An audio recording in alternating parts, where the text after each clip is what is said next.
And away we go. Ladies and gentlemen, welcome in. The Rob Brown Show is on your radio. It is the Fan Upstate. Howdy, y'all. Good to be with you. Happy whatever today is. What is it, Wednesday? Wednesday. Happy Wednesday. What a beautiful day, too. Man, we are starting out cold, but we're gonna end hot. Yeah, upper 70s today, right? I believe so, yes. Don't hate that for us. That's what'll change the pace. Of course, that means that about half of us are about to get our asses kicked by allergies over the next couple of days. But, you know, we're good. We're going to get through it. How's everybody? Everybody doing well? Hope that you are. I am Rob Brown. Directly across from me on the other side of the metaphorical glass today is the great Lonzo. And we got a full show lined up for you on the radio broadcast today. A lot of stuff we are going to get into, including a dreaded vote of confidence has been handed out. And I'm kind of intrigued here to what Zoe's reaction is going to be. Because on one hand, Lonzo called this shot. He told me this was coming down the pipe. I said, there's no way. There's no way that this is going to happen. And it did. On the other hand, it's his coach. Well, that got the dreaded vote of confidence. When we get to this, it's proof that the thing that's going on around here is not as strong as you think. Even though some people talk about it all the time, it's not as real as it is somewhere else. Well, we're going to talk about that coming up later on in the radio broadcast. Yesterday, I asked you, who do I be mad at in the Zion Williamson story? Well, Z had some comments yesterday. That I found very interesting about the whole situation, and I want to get to that. We've got a lot of news out of Atlanta as the Braves go back-to-back dubs over the Reds, but both of them very dramatic. 2 nights ago, a walk-off dinger by Sean Murphy. Last night, the Bravos go late into the game before they're able to get one up on the Cincinnati Reds. But we've got a lot of player news out of Atlanta. We've got injury progressions, treatment and therapy progressions, guys going down, guys coming up. So we'll talk some Braves ball later on in the radio broadcast. Obviously, we've got to talk some Carolina Panthers as we are now 15 days away. Just 2 weeks and a day away from the National Football League draft. We know that Anthony Richardson spent Sunday and Monday in Charlotte. We know that Bryce Young and Will Levis are both in Charlotte right now. So we're going to talk about some of the reports coming out of the Queen City. Also, another big name free agent is currently in Charlotte.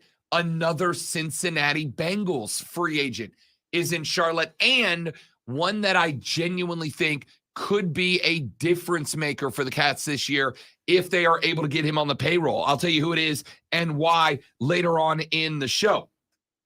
Shane Beamer talked a little bit about the South Carolina spring game coming up this Saturday. Both the Gamecocks and the Tigers will have their spring games upcoming, and Shane had some comments that sent the Gamecock social media sphere into a bit of a treasure hunt this weekend. I'll tell you what that means coming up later on in the show. All of that and more over the course of the day. But let's start with last night, a pair of NBA play-in games. And it all culminated with the Minnesota Timberwolves in the third quarter hanging on to a 15-point lead over the LA Lakers. A 15-point lead that they then blew before eating the L in OT in one of the worst fourth quarters of basketball I have watched in a very, very, very, very long time. Karl Anthony Towns is supposed to be that guy for Minnesota, right? Like, he's supposed to be the guy that helps take that franchise and elevates them to a new level. Not last night.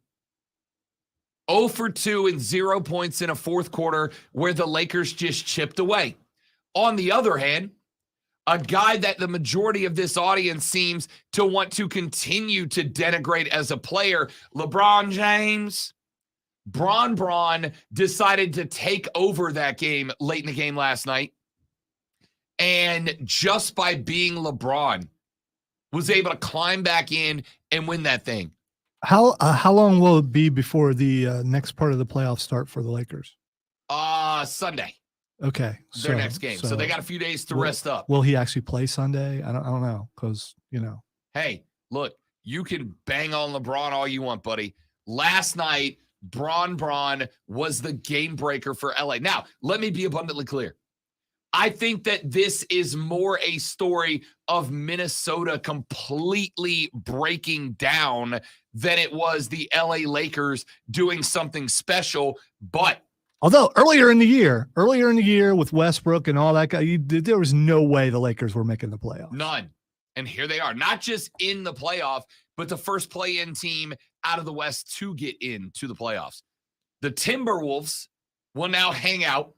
They wait for the winner of tonight's matchup between your New Orleans Pelicans and the Oklahoma City Thunder. The winner of that game will travel to Minnesota, and the winner of that game will make it into the NBA playoffs. Western Conference is the 8th seed. But the Lake Show was not alone, because the heavy underdogs, the Atlanta Hawks, last night went to Miami and got a dub over the Heat. The Hawks are in. Ice Trae is in. Throwing assists like they're going out of style yesterday. I got to tell you, man. I like Trae. I like Trae. Trae might be, I'm not saying he's the most unappreciated player in the league, but he's in that discussion without a doubt. Trae and the Hawks yesterday against the Heat, just handing out dimes. And the Hawks move on as well. So the Heat will move on in and wait for the winner of tonight's Eastern Conference play-in game. And then the Heat will be on the road again. Charles Barkley said yesterday on Inside the NBA before that game started, they were talking Hawks Heat. And Charles was all in talking about what the Heat are going to do in the playoffs and this, that, and the other. And Shaq said, they got to beat the Hawks first. And Chuck said, they're going to beat the Hawks. The Hawks are terrible. I'll bet anything you want. I'll bet $1 billion on it right now. So, good thing for Chuck is nobody took him up on that bet, because he'd have been in trouble. I'm guessing he doesn't have $1 billion, but you never know. You never know. He does make quite a bit of money, I'm sure. I don't think it's a Billy, but I could be wrong. The Hawks are in. The Lake Show are in. Now we wait for the results of the lower seeded play-in games tonight. And then on, Friday night, we will get the East and the West final play-in game to determine who goes into the playoffs as the lowest seed in the playoffs. But back to that Lakers game against the T-Wolves last night. How about this, though? Minnesota put up 28 points in the first quarter. They put up 32 points in the second quarter. They put up 26 points in the third quarter. They were riding a 15-point lead. And then in the fourth quarter, they put up 12 points. 12. On like 2 of 24 shooting or something stupid. Were like they that. shut down by that vaunted Laker defense? Nope. They panicked. They just panicked. Like, all right, I'm a play and turning guy, right? My philosophy is almost always more sports, please. Very rarely are you going to find Rob Brown asking for fewer games. It's not going to happen, right? Fewer games is not good for me. I get frustrated every year at the number of you guys who tweet, text, and call into the program and go, we need less bowl games. We need fewer bowl games. Why? We're about to go 190, 200 days, whatever it is, without college football. Why would I want fewer games? It's frustrating. I'm a play-in tournament guy. But as I sat up entirely too late to watch the worst NBA fourth quarter I have seen in a very long time, I started seeing the tweets on the TL of, are we sure these teams deserve to be in the playoffs? Like, are we sure that we want to send either one of these teams into the playoffs? The Lakers put up 30 in the third. That cut the deficit by 4. They put up a whopping 19 in the fourth quarter. Like, the Lakers weren't good. It was just that the Timberwolves were atrocious. By the way, Minnesota spent 2.5 quarters shooting plus 50% from the floor. Then they went into the fourth quarter and shot like 13%. What happened? Zero clutch gene in that team. I look, New Orleans is going to go into the game tonight against Oklahoma City as like a 2.5, maybe 3.5 point favorite. Same Minnesota team that, by the way, a game ago beat the Pellies in Minnesota after Rudy Gobert punched his own teammate. They came out and won that game. Good news for New Orleans is that the T-Wolves coming into this game are going to get Rudy Gobert back. He was on a 1-game suspension. He could not play last night, and it cost the T-Wolves a lot. We'll see if that messes with the chemistry, if you will, of the T-Wolves. Jose Alvarado not available, obviously, as we've mentioned a number of times. Zion out for the Pellies still. If he returns in the playoffs, it will likely be no earlier than the second round of the playoffs. But the Pelicans are playing good ball to the point that P1 Keegan, friend of the show, Pellies fan, like me, told me the other day, I kind of don't want Zion back because the team's got such good chemistry right now. If you start forcing the ball through Z, it kind of changes everything the Pellies did to win.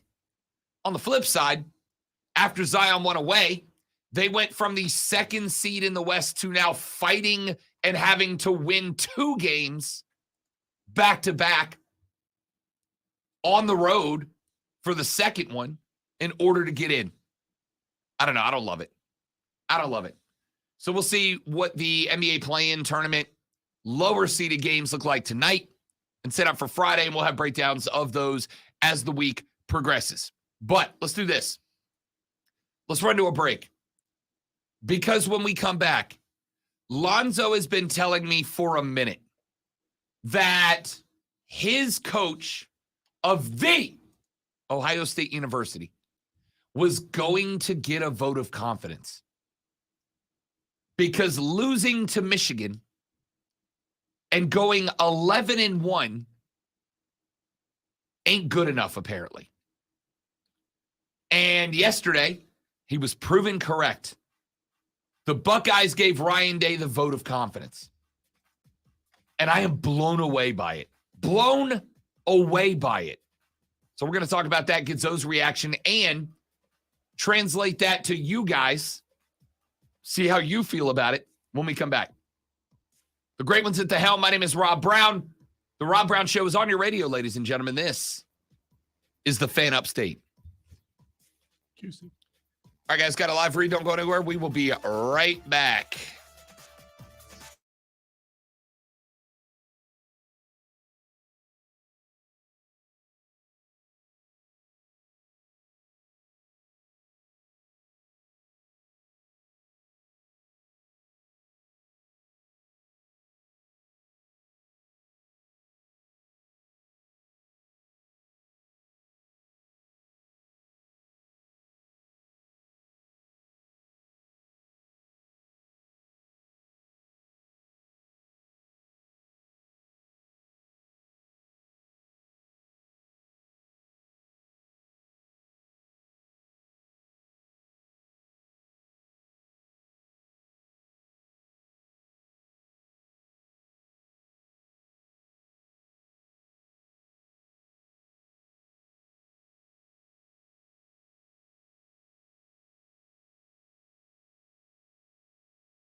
All right, ladies and gentlemen, we are back. Clowney's not a bust, Trey. Just want to point out that he's still playing in the league. Although I don't think he's on a team this year. Not only is he still in the league, the Panthers are a front runner to sign him as a free agent. I hope so. Yeah, he could be in Carolina next year. No, this is not Paul and Skrilla. This is your boy. Yesterday, The Drive asked me to announce the entire roster and the starting lineup since it was opening day, which I was happy to do. But the reason they asked me was because on Tuesday, I introduced the entire team last Thursday, introduced the entire team to the season ticket holders that were there and did so in my ring announcer growl voice. And so yesterday they were like, hey, can you do that again? Can you introduce the whole team to opening day's attendance? And I'm like, yeah. So they had me introduce the entire roster, which goes about 30 deep, then every coach on the coaching staff, every administrator in the up top staff. And I did all of it in the yelly WWE ring announcer voice. Oops. Went a little hard in the paint.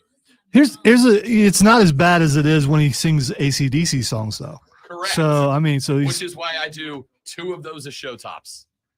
Sometimes 3.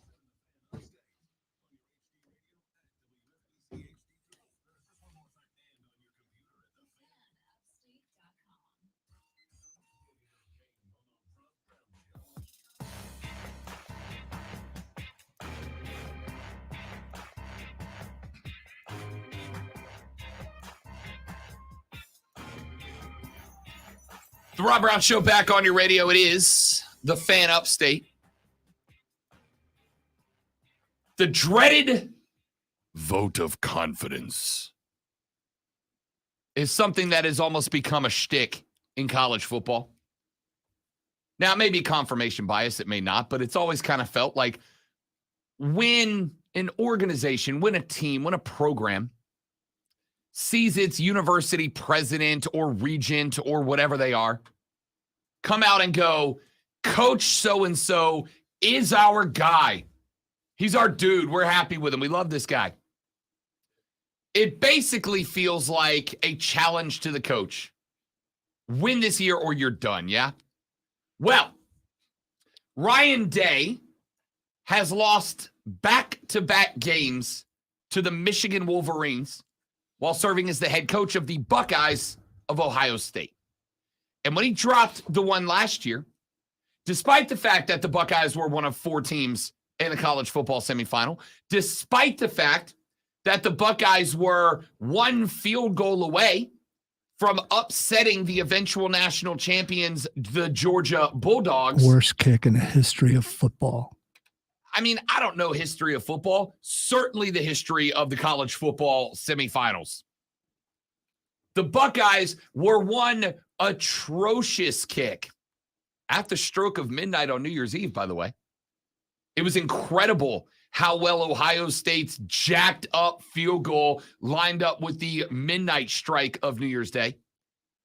Despite the fact that the Buckeyes were a blown kick away from going to the Natty, Ryan Day has gotten the dreaded vote of confidence.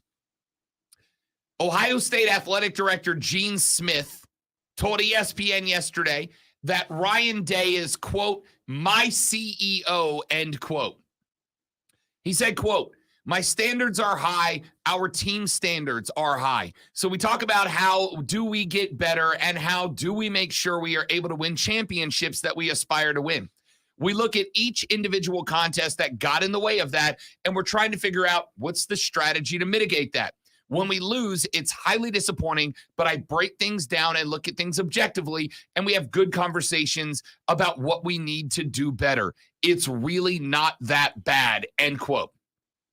He went on to say about Ryan Day, he went on to say that Ryan Day is his CEO, that he is the dude in charge of the Buckeyes. Now, Lonzo told me in a conversation that I remember very well, about a week after the Natty that Ohio State did not play in because of a blown field goal, that he would not be surprised if Ryan Day was on his last leg at Ohio State. And I went, wait a damn second. The look on your face was, I will recall it forever. But now you see that I was right. I don't want to be right. Well, no, I take that back. I do want to be right because it's unacceptable. You go ahead. You were going to. Oh, I'm going to protest vehemently. Okay. Correct. All right. Ryan Day lost a regular season game this year, and he lost it to the number 2 team in the country. 2 years in a row. Sure. 2 years in a row. And from what I read earlier, they haven't lost to Michigan 3 times in a row since like 1992 or something like that. By the way, later on in that article, Ryan Day talks about possibly letting Brian Hartline call some of the plays. That's the next step. The next step is when you start giving some of your duties to someone else, because it makes it sound like that you got too much on your plate. So you gotta hand off the play calling. This from the guy who's been heralded as an offensive genius. Let's pause for a second here.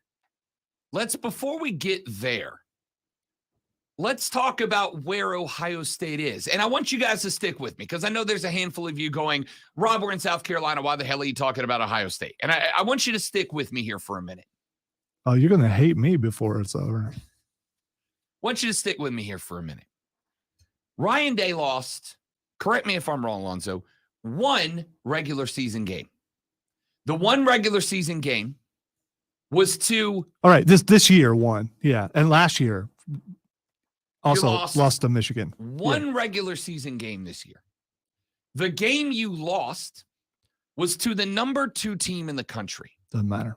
The game that you lost was to also a college football championship semifinalist, the Michigan Wolverines, a team that went on and granted lost to TCU, but a team that hung 45 points in a national championship semifinal. Now, they did give up 51, but they gave up 51 to a team that, despite their bleep poor showing against Georgia, was arguably the best offense in college football behind Max Duggan in the TCU Horned Frogs.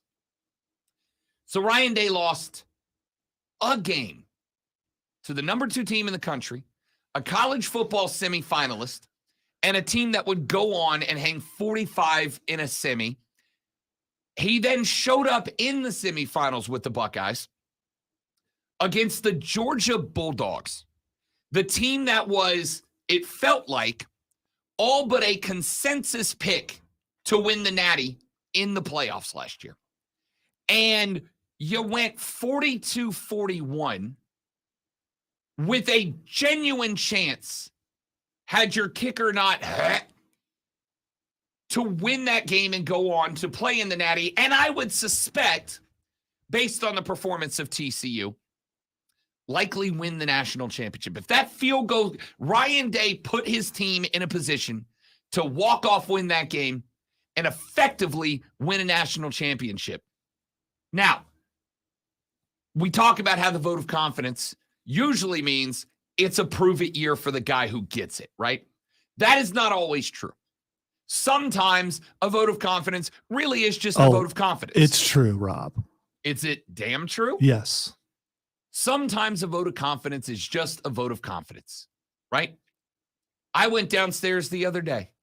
The big man downstairs looked me in the face and was like, you guys are doing a killer job. Not so big anymore. Right? He looks good. He looks really good. I mean, big metaphorically. I'm not kissing up. He looks really good. He looked me in the face and he goes, you guys are doing a killer job. I love this. He did the same to Lonzo about 2 weeks ago, right? I didn't go, oh no. We got to have a great set of shows this week because we're in trouble. It's a vote of confidence. Sometimes just telling a guy he's doing a good job, telling a gal she's doing a good job is fine. I'm sure neither one of us went, yeah, what you expect? And then walked away, right? I was like, stop. I may have said, I know. Okay, well. I may have. All right, that's the difference between you and I may have said, I know. But whatever. It is what it is. Point here is, I am fascinated, blown away, shocked that Ryan Day goes 11-1, makes it to a semi, coaches against one of the best football teams in recent college football history, gives his team every chance to upset the eventual national champions. All they had to do was make a long but routine field goal, and they're winning a natty this year. But because of not that he went 11-1, but who the one is, Ohio State fans, here's the thing. The vote of confidence doesn't come from nowhere. If everybody's happy with your job performance, you don't have to go out there and go, this is my dude, right? You only come out and go, this is my dude, if other people are saying, that's not the dude. This means that Buckeye fans go 11-1, who gives a bleep? College football semifinals, who gives a bleep? A routine standard field goal away from going to the natty and probably winning it, who gives a bleep? It is more important to beat Michigan than to go to the college football semifinals, be a field goal away. Well, I was going to say a very short minute, like 18 yards of missed field goal, width, not length, away from going to the natty, probably winning the natty. No, one loss matters more. All right. That is shocking to me. All right. It's not just about that, but it does factor in. Something else that factors in is Jim Harbaugh factors in. Don't think he doesn't factor in, because nothing hurts worse than that guy beating your team. Jim Harbaugh beating your team. But it also comes down to, you talked about the playoffs. This is going to sound arrogant. I don't care. Ohio State's there or almost there every single year. That is a given. Because they're one of those, along with Alabama, and Clemson was for a while, but we'll see if they make their way back. But Ohio State is there more than they're not since the playoff system's been going on. They've won a bunch of national championships. They played in a bunch. But when it comes down, I remember growing up, I think it was it Earl Bruce and a couple other coaches couldn't beat Michigan. They were gone.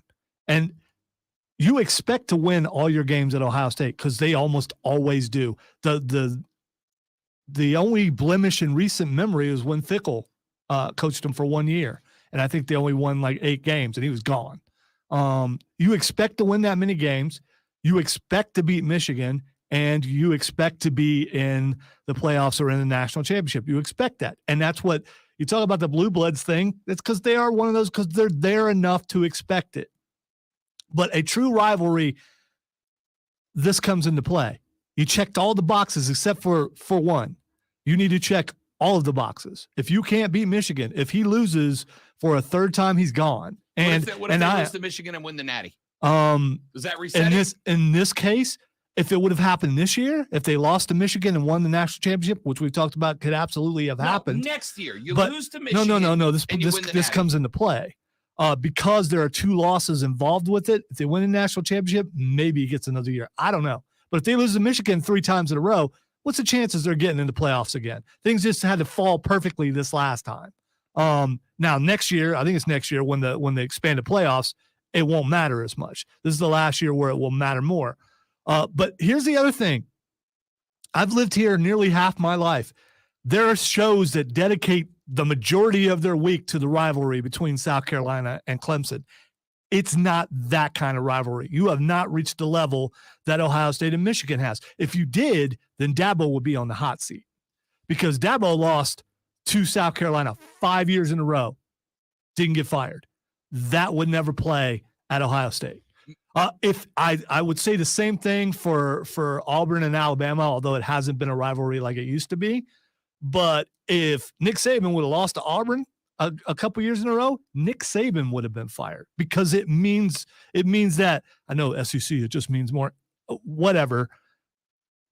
A true rivalry, it does mean more. And South Carolina and Clemson has not achieved that, because people are not getting fired over it. People are not getting votes of confidence. And Ryan Day is a really good coach.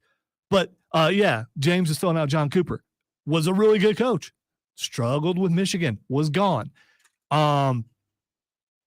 If Dabo loses again to South Carolina this year, which could happen, definitely could happen with the field with the team that South Carolina is going to be fielding again this year, getting the quarterback back and all that kind of stuff. And no one will say he should be fired. No one will say that. But Ryan Day, if he loses in Michigan again, should be fired. Absolutely. Without a doubt. I don't care what he does. He should be fired. And I'm not the only one who thinks that way because it's unacceptable. It's unacceptable in the city of Columbus in the state of Ohio for someone to not be able to beat that team up north consistently. Maybe I'm just a lackluster fan. And even though I've lived here half my life, that kind of stuff does not go away. I mean, my heart's beating fast right now. He can't beat Michigan again. He needs to be gone. Maybe I'm just a low-level college football fan. Maybe I just don't have heart and passion or whatever you want to call it. But if I've got a coach who's taking me 11-1, putting me in the semis, giving me a walk-off field goal chance at going to, and let's be real, winning a natty that year. And the only blemish on the season was the rivalry twice, right? We're not talking about a 5-pack here. We're not talking about back-to-back to back-to-back. We're talking about 2 games and 2 games where Ohio State still went to the semifinals. And you're telling me you're going to get rid of that guy. You're going to give him a vote of confidence when he took you to the playoffs twice. Yeah, vote of confidence. And he's going to share play calling with somebody, which probably was handed down to him by the guy who just gave him a vote of confidence. If you put, do you understand how crazy that is to me? Let's put Ohio State and Michigan in a situation that South Carolina and Clemson were just in. Clemson had a shot to make a playoff. If they beat South Carolina, they're in the playoff. Right, but Clemson wasn't 11-1. They already lost one. No, but listen.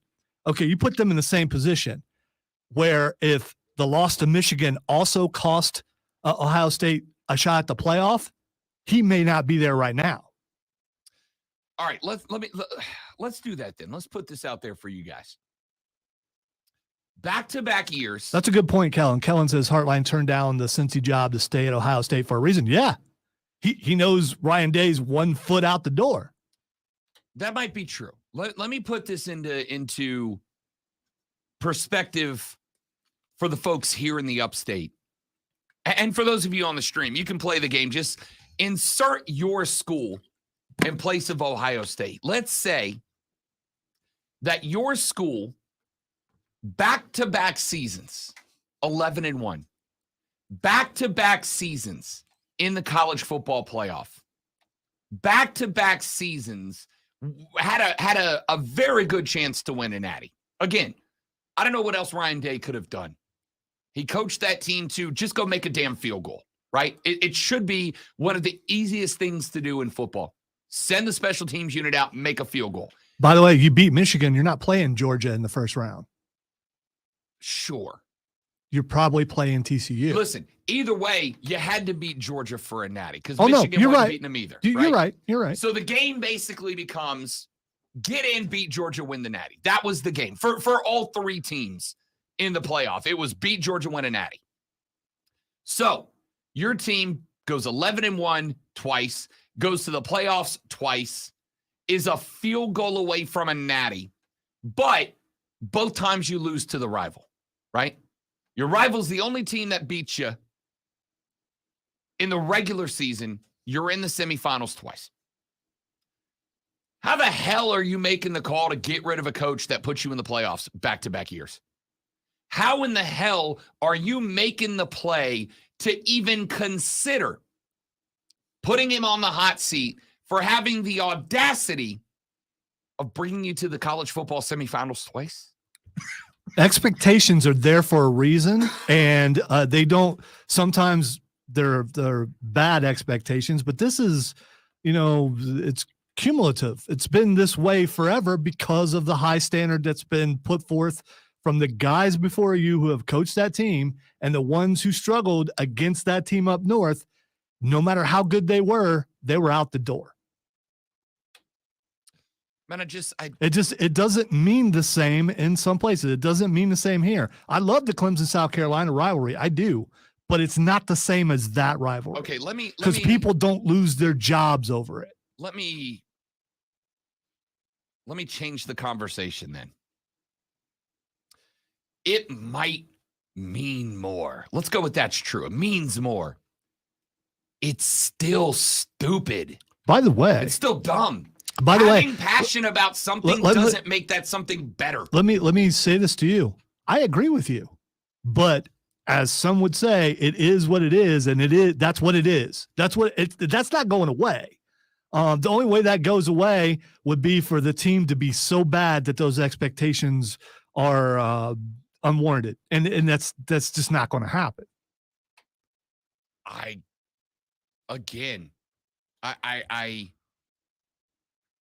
because someone is passionate about something doesn't make that thing not dumb, right?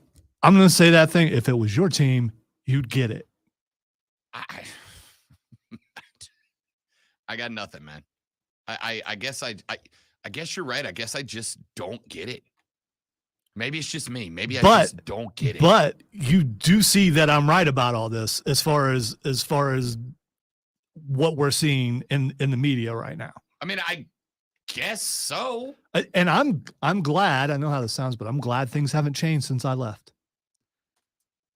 There's some things that remain steadfast, and this is one of those. I can't see a world in which my coach is a consistent college football semifinal participant. I can't see a world in which my coach is routinely getting me into a chance to win a natty, but he has the audacity to go, not a 5-pack, not a 6-pack, two losses to the rivals. And you're like, no, not good enough. All right. Joe on the stream says, I don't think you'll understand or remember how discontented the Clemson fan base was with Dabo in 2014. 5 straight losses to South Carolina, sticking with Cole Stout when it was obvious to anyone with eyes that Watson was the guy, and an inexplicable loss to Georgia Tech. Had Dabo lost a 6th in a row to South Carolina, there were a lot of people ready to move on. I do remember. I was here. I was on the air. I was doing a Gamecock show. So I absolutely do remember. I was in the height of that and was on the air. So I do remember. But you know what? There was a vocal fan base saying that he should be gone. But the people with money didn't, because that's how things happen. The people with money said, if they had said, you need to be gone, he would have been gone, but they're not. And it's not like that in Ohio. The people with money are like, no, we're not having this. If this continues, you don't have our money. So just like most things, money talks. And the boosters around here are a little too, oh, come on, man, that's my team. Where they should be a little more ruthless. I mean, it's a good thing they didn't for Clemson's sake, or he wouldn't have won the national championships, because he wouldn't have been here. And yeah, if Dabo was in the situation in Ohio, he never would have made it that far. I guess I just don't get it. Call it Southern hospitality, call it patience, call it loyalty, call it whatever it is. But things are different in different places, and it means more there. Again, meaning more does not make it right or better or smarter, right? You're spot on. But you're right. I'd like to thank you for illustrating the point with Dabo. Had Clemson moved on, if Ryan Day 5 years in a row goes 11-1 to the playoffs every year, but he's 0-5 against Michigan, that's not going to happen. If it did, I would be shocked. If it did, is he out? They're like, sorry, that's just not, we can't lose to Michigan. See, it's not a scenario that I can compute, because it would not happen. That's the thing. It would not happen. Why not? Because he would be fired. That's what I meant. Yeah. That's what I meant. Yeah. If he went 0-4, he's gone? He wouldn't. Okay. 0-3 is it. If he goes 0-3, he's gone. So I guess that's the point. I'm surprised they got past 2. Because when the second happened, that's when I started telling you that he's in trouble. And to Alonzo's credit, he did. The day after that game, he's like, Ryan Day's going to be on the hot seat next year. I'm like, what are you talking about? He's in the college football semifinal. Lonzo looked me square in the eyes and went, it does not matter. I was like, get out. Get out. No way. And yet, here we are, 3 months later, and Ryan Day's got the vote of confidence. And it wasn't like some article that I found. So I saw it on the bottom line on ESPN. And I was like, there it is. And I went and found the article and sent it to Rob. It's like, see? It's not about, see, I told you so. I just wanted you to understand the way of thinking. And it does exist, and it's out there, and he's in trouble. Blows my mind, man. Let's take a break. We'll come back. We will wrap up this hour of the radio broadcast. If you'd like to be a part of the program, do it now. The Gilstrap Family Dealerships.com phone line's open for you.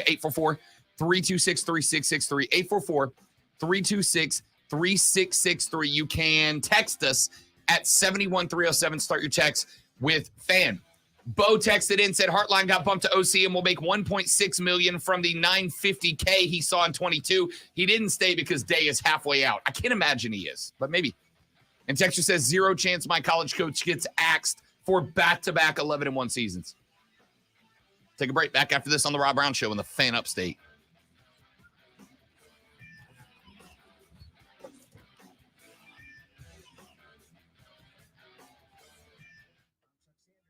By the way, Trey, I did it for like 14 years. Where were you at, dude?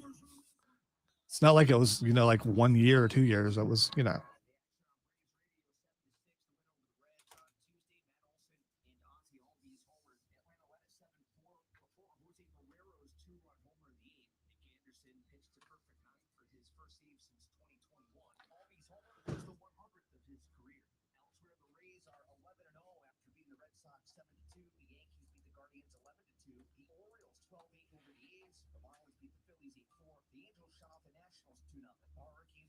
So when Ryan Day, if he should lose to Michigan again and he gets let go, he's going to have his choice of jobs anywhere. I mean, he can go anywhere he wants to and coach probably.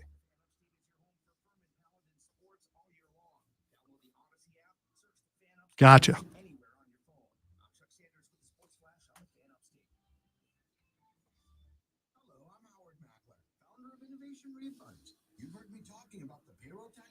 For months. I'm so proud that we've helped over 15,000 businesses claim over $5 billion in cash incentives.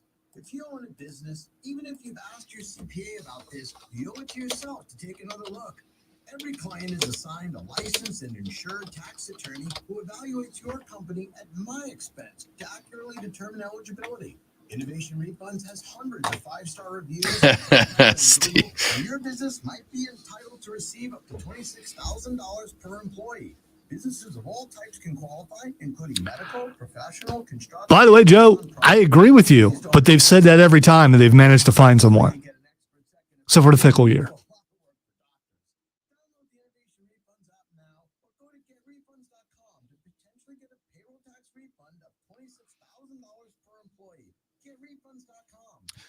Twitter just offered me 36 Owen Wilson quotes to help increase productivity. That's a sentence.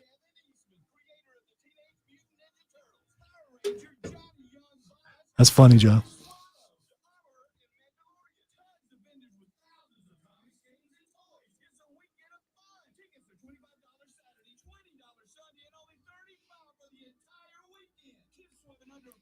Steven, I get it. Matt and I were a little bit volatile. That's putting it nicely. That right there. It's just that right there. That's what I just addressed that. They always find somebody though. You say that every time. Wow. Well, if you get rid of this guy, who you're bringing in, they bring in the next guy. You know what the next guy does? He beats Michigan, and they're still right there competing for everything that they were competing for the year before. I'll tell you this. If Ryan Day if he loses to Michigan and he gets bumped, I can think of about 50 schools that would be on the phone with Ryan Day. I mean, he could go anywhere except for about 2 different schools. I mean, he wouldn't come to Clemson because Dabo's a god.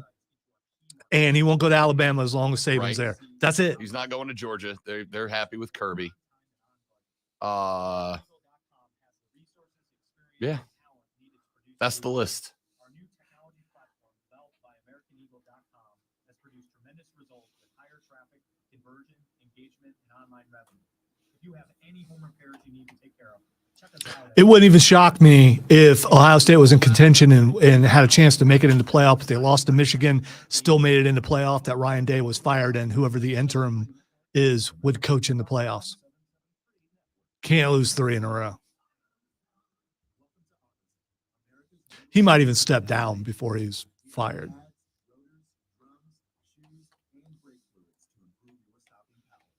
Right now, save 15% when you get any 2 Duralast rotors with the set of Duralast brake pads.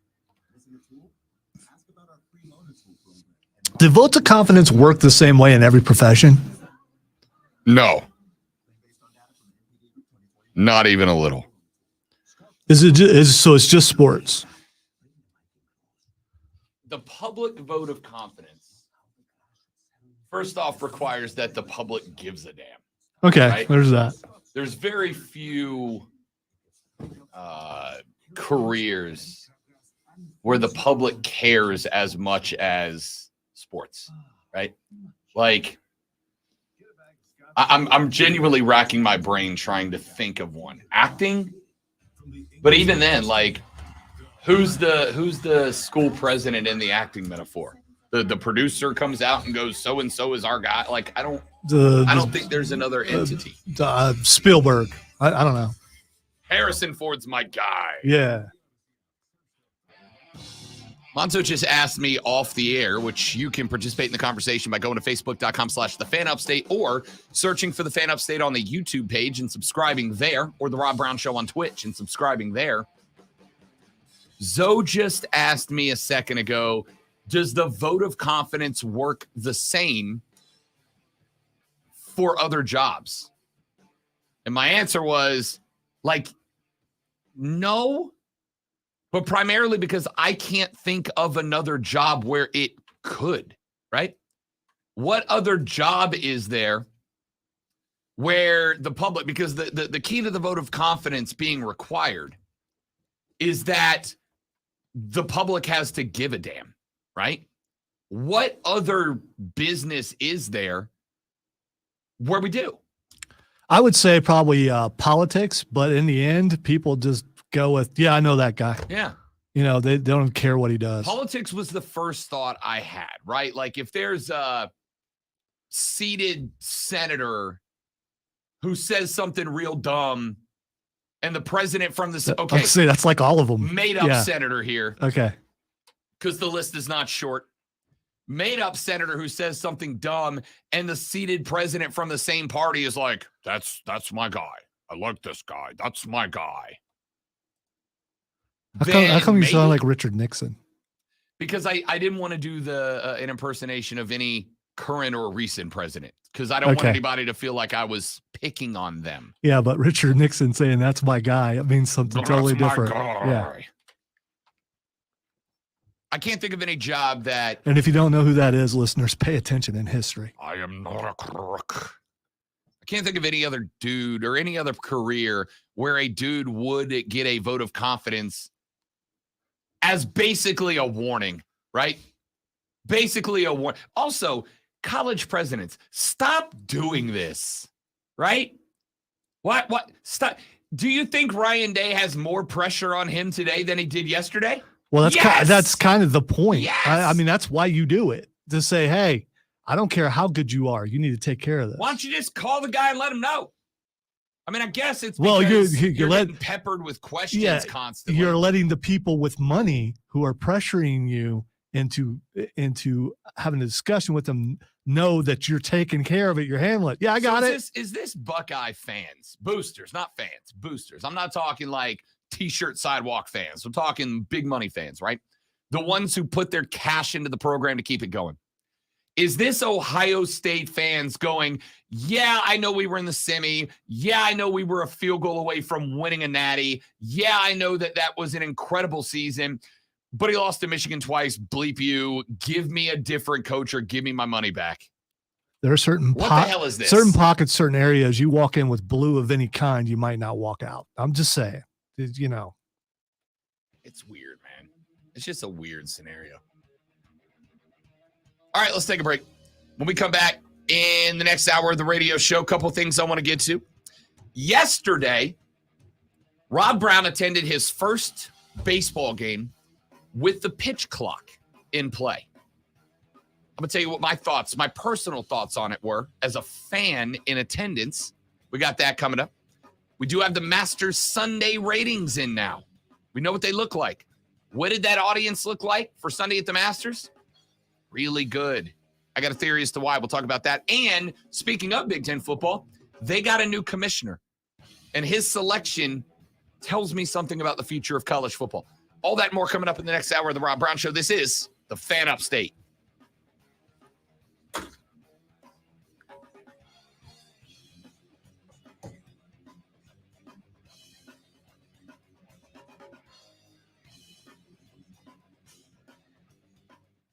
No, Hudson, I wasn't aware that movie existed. Now I've got to, maybe I should look. I don't know. The title makes me think it might be, I don't know, White House Plumbers. Have you heard of that movie, Rob? I cannot say that. Yeah, me neither. This is not something that I'll get in trouble for looking on my computer at work, is it? I don't.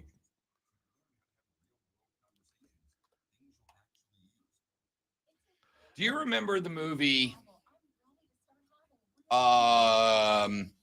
Which one was it Little Big? Was it Little? No, not Little. Was it Little Big League or Major League? Not Major League. What was the movie with the kid who breaks his arm and he learns how to throw a fastball and he plays for the Chicago Cubs? Henry Rowan. Yeah, no, I know what you're talking about. You're beeping. I don't know why. You're not going to blow up, are anyway, you? Because I'll leave the room if that's Rookie of the Year. That's it, Joey B. Thank you very much. Rookie of the Year. So, in Rookie of the Year, Henry Rowan Gardner gets in trouble because when he's at the hotel on his first road trip, and his mom gets the bill for the extras in the room, on the receipt is a dirty movie. Do any of you remember the name of that movie? That's oddly that's a weird question. I don't know why. I can't remember the name of the movie, but I remember the name of the dirty movie that he gets in trouble for watching on his first road trip. Do any of you remember the name of that movie? Wow. White House Plumbers has Woody Harrelson, Lena Headey. I never can say Interesting. Her. That's Headley. Yeah, some Justin Thoreau. So it's actually about Nixon. Duh. Because Thoreau's playing G. Gordon Liddy. All right. Texter said something about nurses. That is correct. The name of the movie that he gets in trouble for watching is Night Nurses from Jersey. I couldn't remember the name of the movie, but I remembered the name of the dirty movie that he watched in the movie.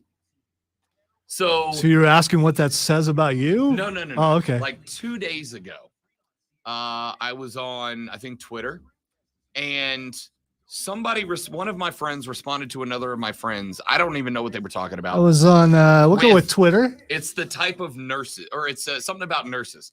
And I was like, do they happen to be night nurses from Jersey? And nobody got the reference. I thought everybody was going to get the reference. Nobody got the reference. So this is an age thing. You feel old because someone didn't get a Correct. reference? Okay. Correct. Yeah, I get it. See, now if you would have had children, you can have your children into the same stuff that you're in and make them watch the old movies and stuff. So when you reference, they'll get it. So there's always someone who gets your reference. Nah. I like free time and expendable income. That's what your 50s are for. I'm in my 30s now. I'm not waiting that long.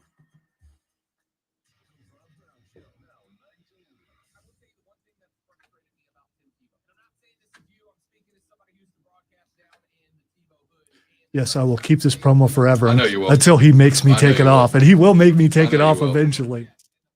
I was not going to ask. It's still one of my favorites of all time. So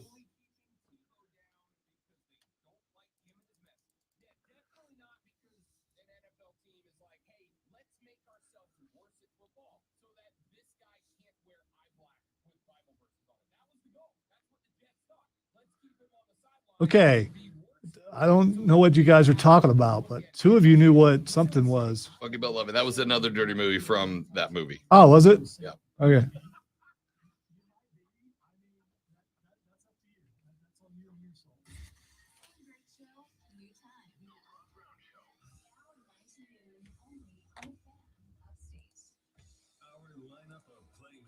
Playmaking tacos. Speed of tacos, what'd you think of the place? You okay That was with it? good. Yeah. That was good. I liked it.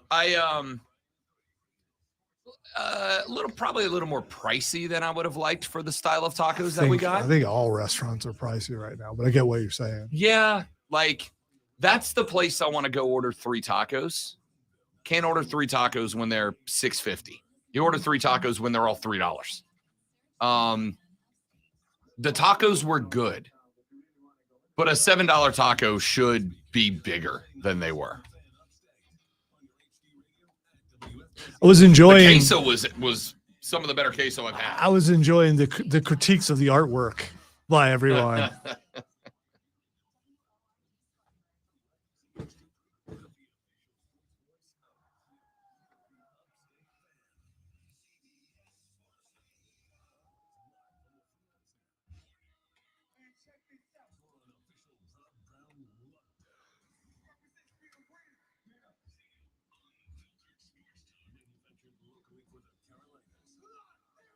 You're right, Luke. Bigger is a burrito, depending on the size of the taco. Yeah.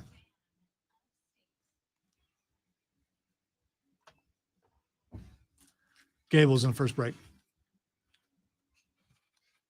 What is the honest difference between a soft taco and a burrito? I think it is the folding of the shell and size. I think a burrito is usually twice the size of a taco. Is it just size? According to La Mesa Mexican Restaurant's Guide to Common Mexican Dishes. Wow, I didn't know that existed. I'm going I to didn't check that either. out now. I didn't either till now. The main difference between a burrito and a taco is the shell size. Tacos are generally a lighter snack or meal, while a larger burrito is a hearty full meal. For a taco, it can be either a soft or hard corn shell, while a burrito is generally a larger flour tortilla, as corn tortillas tend to fall apart more easily. I asked because Lonzo, myself, Captain America, Chris Evans down the hall, the new BMOC, Andrew, and the old BMOC, CB all went and got tacos yesterday. We just went with the entire engineering department. I mean, you know. Yeah, but I got to give them their flowers. Do you? Okay. Yeah. All right. Yeah. Good people to keep friendly with. You know what I mean? The people who fix the stuff. Not why we did it. Not why we did it. Not why we did it. Just an added side benefit. Yes. All right, ladies and gentlemen, our numero dos of the show. Let me get to this real quick because I want to. The Boston Red Sox are a baseball team. The Boston Red Sox are one of the most beloved and or hated of all of the Major League Baseball teams. Ladies and gentlemen, I am bringing up the Boston Red Sox, but I am not going to talk Red Sox baseball. The Red Sox are currently 5-6 in the American League East. They are a game back of the Baltimore Orioles, who are a game back of the Toronto Blue Jays, who are a game back of the New York Yankees, who are 4 games back of the 11-0 Boston Red Sox. The Tampa Bay Rays. I blew that. The Rays are 11-0.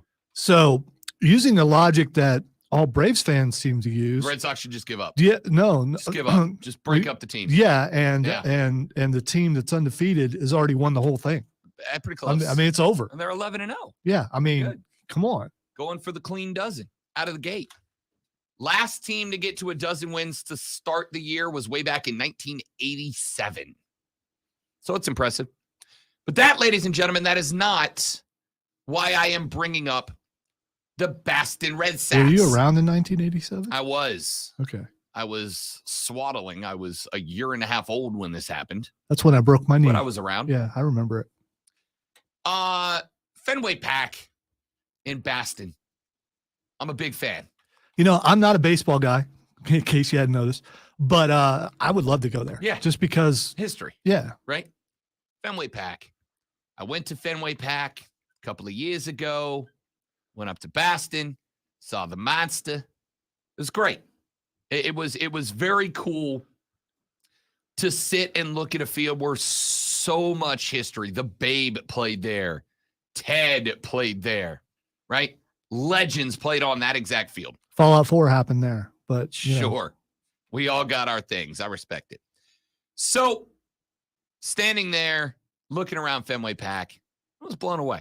And I told the lady friend as we were preparing for that vacation that knowing we were going to do 2 days in Boston, 3 days in New York, and then 2 days back in Baston, when she came to me as a surprise and said, hey, while we're up there, I got us tickets to see Yankees Red Sox at Fenway Pack. The whole trip, make or break for me. There's only one thing that I wanted, Lonzo.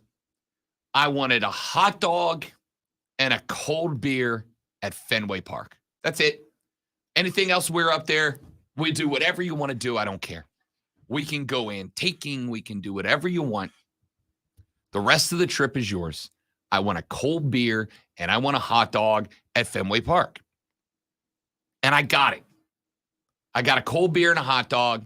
Cost me roughly $2,000. And it was a phenomenal baseball meal. I don't think any food hits better than a ballpark hot dog washed down by a cold brewski.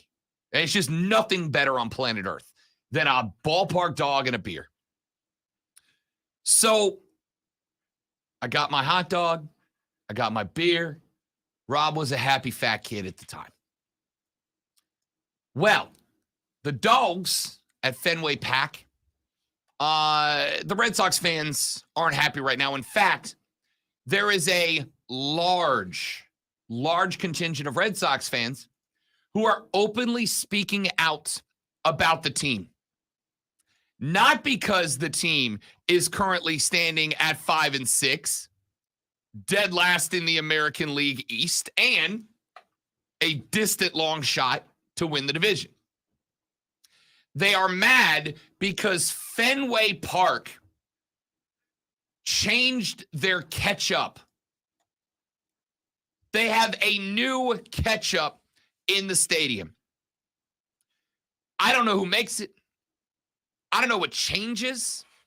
But like any other park, you go up, you get your Fenway Frank. Is it ketchup or catsup? It's ketchup. Okay. They're not that weird. Okay, that's what I want to know. I mean, because I think there's a difference. You go get your dog, and then like most stadiums now, they have the little like condiment station, right? And they got a dispenser for the ketchup and for the mustard and for the relish and the mayo and whatever else you might want to put on your dog. So you go over and you get the little pump handle and you put as much ketchup and mayo or mustard or relish or whatever you want on your dog. I'm old school. I'm a ketchup and mustard guy, right? I'm old school. Do you have to put one on first, or does it matter the order? Ketchup goes first on one side, like between the dog and the bun on one side. Gotcha. Mustard Okay. goes second on the other side. All right. Never the twain shall meet until I bite in, Gotcha. right? Everybody's got their methodology, their preferred condiments. Some people are relish people. I saw a guy last night who went mustard and mayonnaise on their dog. I'm fine with ketchup and mayo. Mustard? Yeah, ketchup and mayo, And mayo? the mix is fine for me because they even make ketchup and Yeah, a you can mayo buy it in the mix. squeezy bottle now. But mustard and mayo? Mustard and mayo. I was behind him and I just was staring. Just staring. Excuse me, sir. I'm sorry. You're going to have to leave the premises because Yeah. that's just too weird. Like I mean, I don't know what authority I have at Drive Games, but I was about to find out. So you're banned from the ballpark. Anyway, for some reason, Fenway Park changed their ketchup this offseason and have decided to go with now, I was about to read a tweet from Joe Haggerty. Joe Haggerty covers the Boston Red Sox and the Boston Bruins for a paper up in Beantown. And he said, the Fenway Park ketchup is all kinds of gross.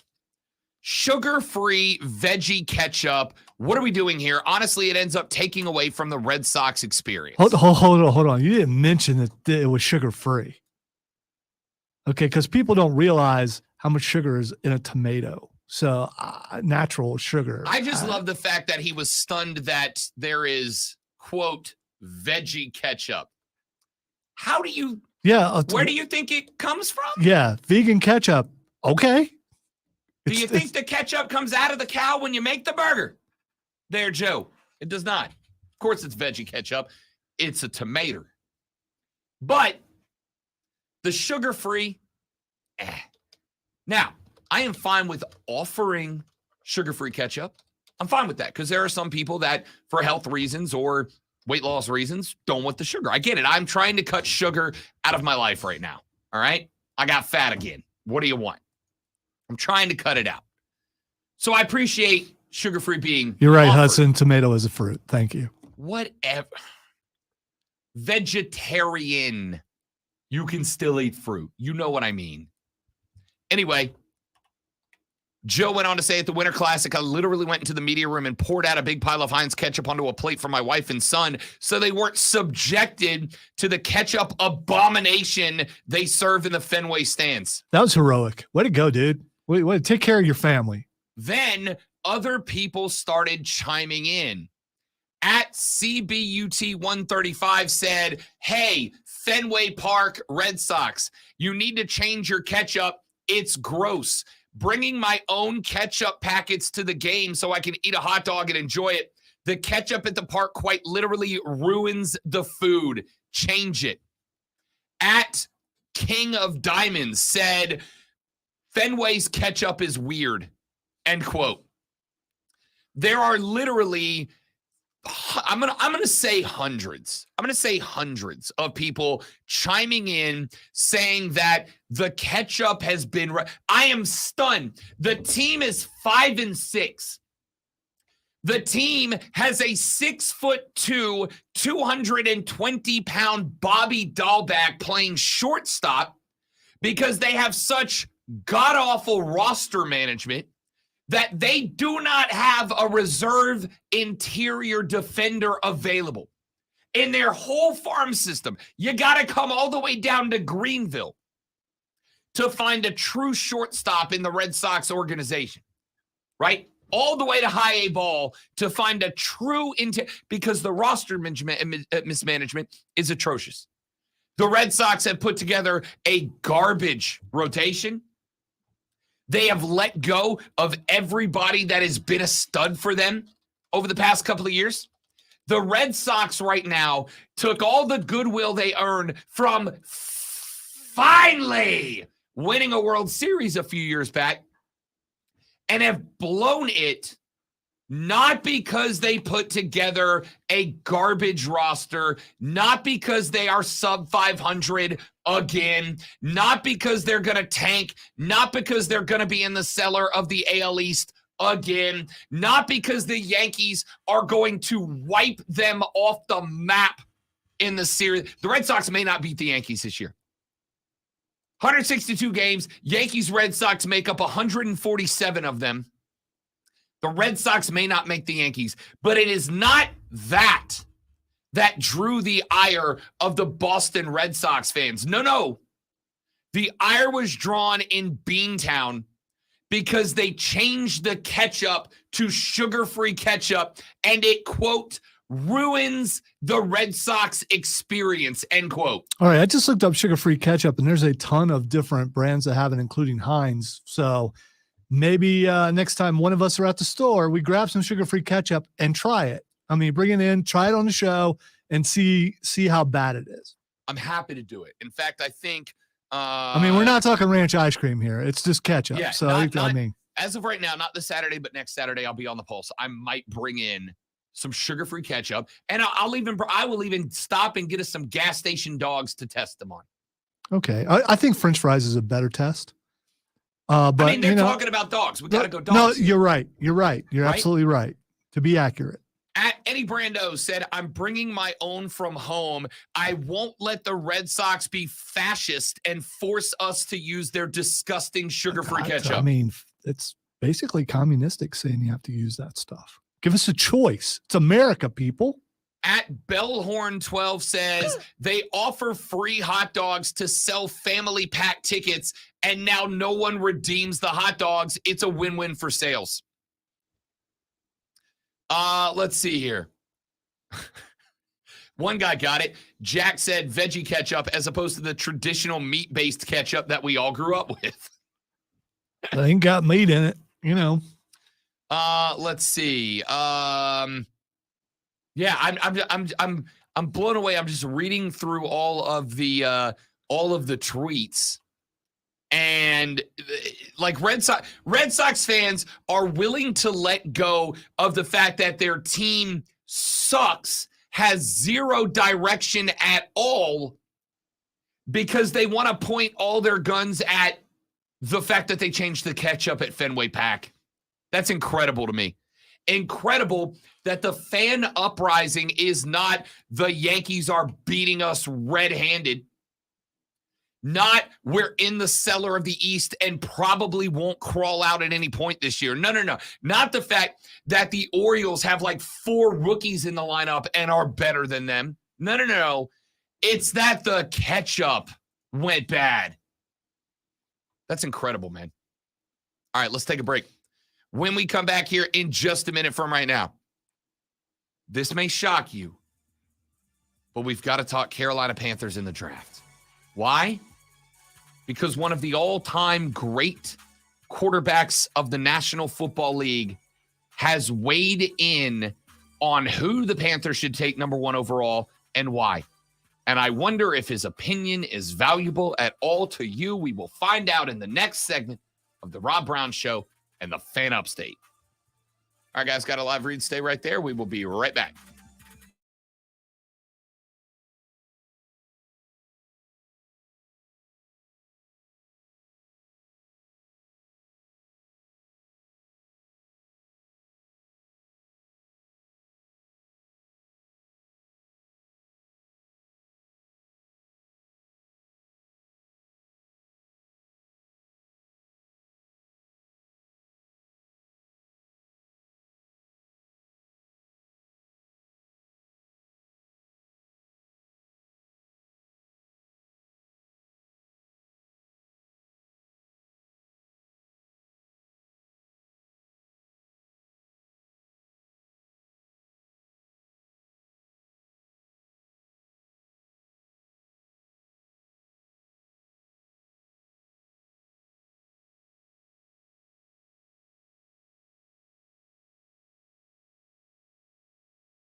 And I think that's hilarious.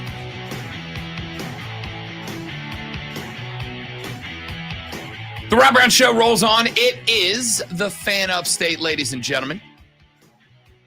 Bryce Young is currently in Charlotte, North Carolina, doing his top 30 visit with the Carolina Panthers. Every team can bring up to 30 potential draftees to their headquarters to have interviews, conversations, meetings, etc. I have kind of breaking news, but I didn't want to hit the glass. Since you're talking Panthers, Greg Olson has been nominated for a sports Emmy. Yeah, we're going to come to that, and too. I just want to say, suck it, Tom Brady. We're going to come to that, too. Saw that yesterday. So Bryce Young is in Charlotte right now. Top 30 visit. Every team in the NFL can bring up to 30 draftees to their HQ to do long-term visits, meetings, evaluations, etc., etc.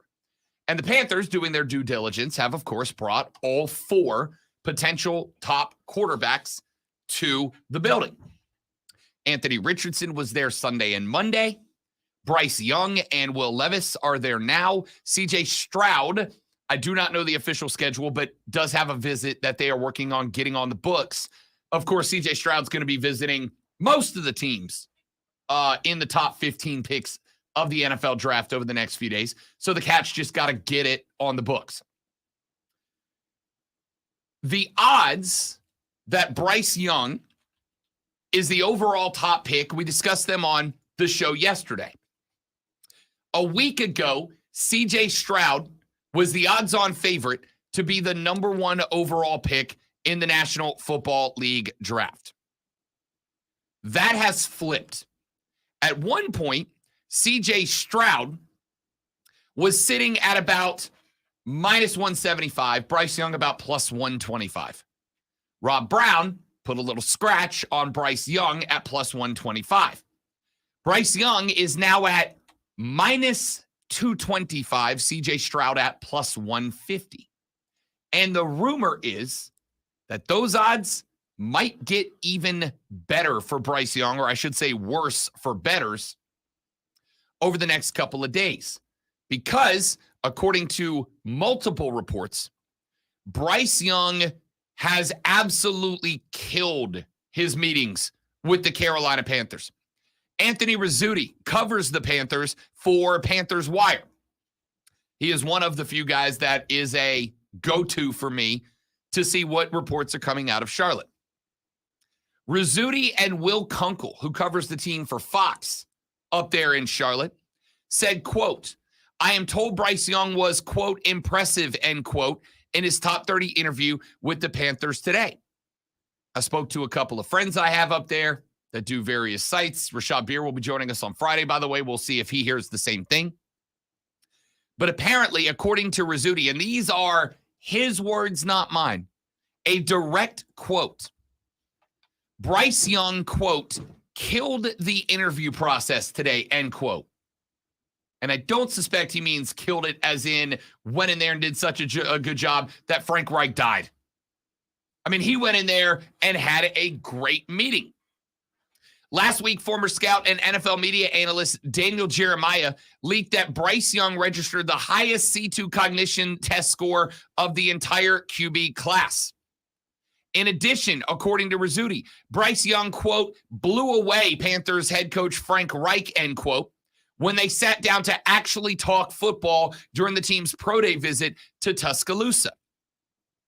So, Bryce Young has not only done enough that there are multiple reporters happy to come out and go on the record to say that Bryce Young has killed the game, but Vegas has bought into it as well. But let's talk quarterbacks. Peyton Manning used to be one of those. I would argue Peyton Manning's a guy, Lonzo, that was great, not because of his physical prowess. Peyton Manning running looked like a drunken baby giraffe. Peyton Manning killed the game because Peyton Manning's a football dude upstairs. Peyton Manning's a football dude who gets the game, who understands the game, who knows the game. When you have a forehead that big, you've got to be smart. Lot of room for cranium, lot of room for brainage up there.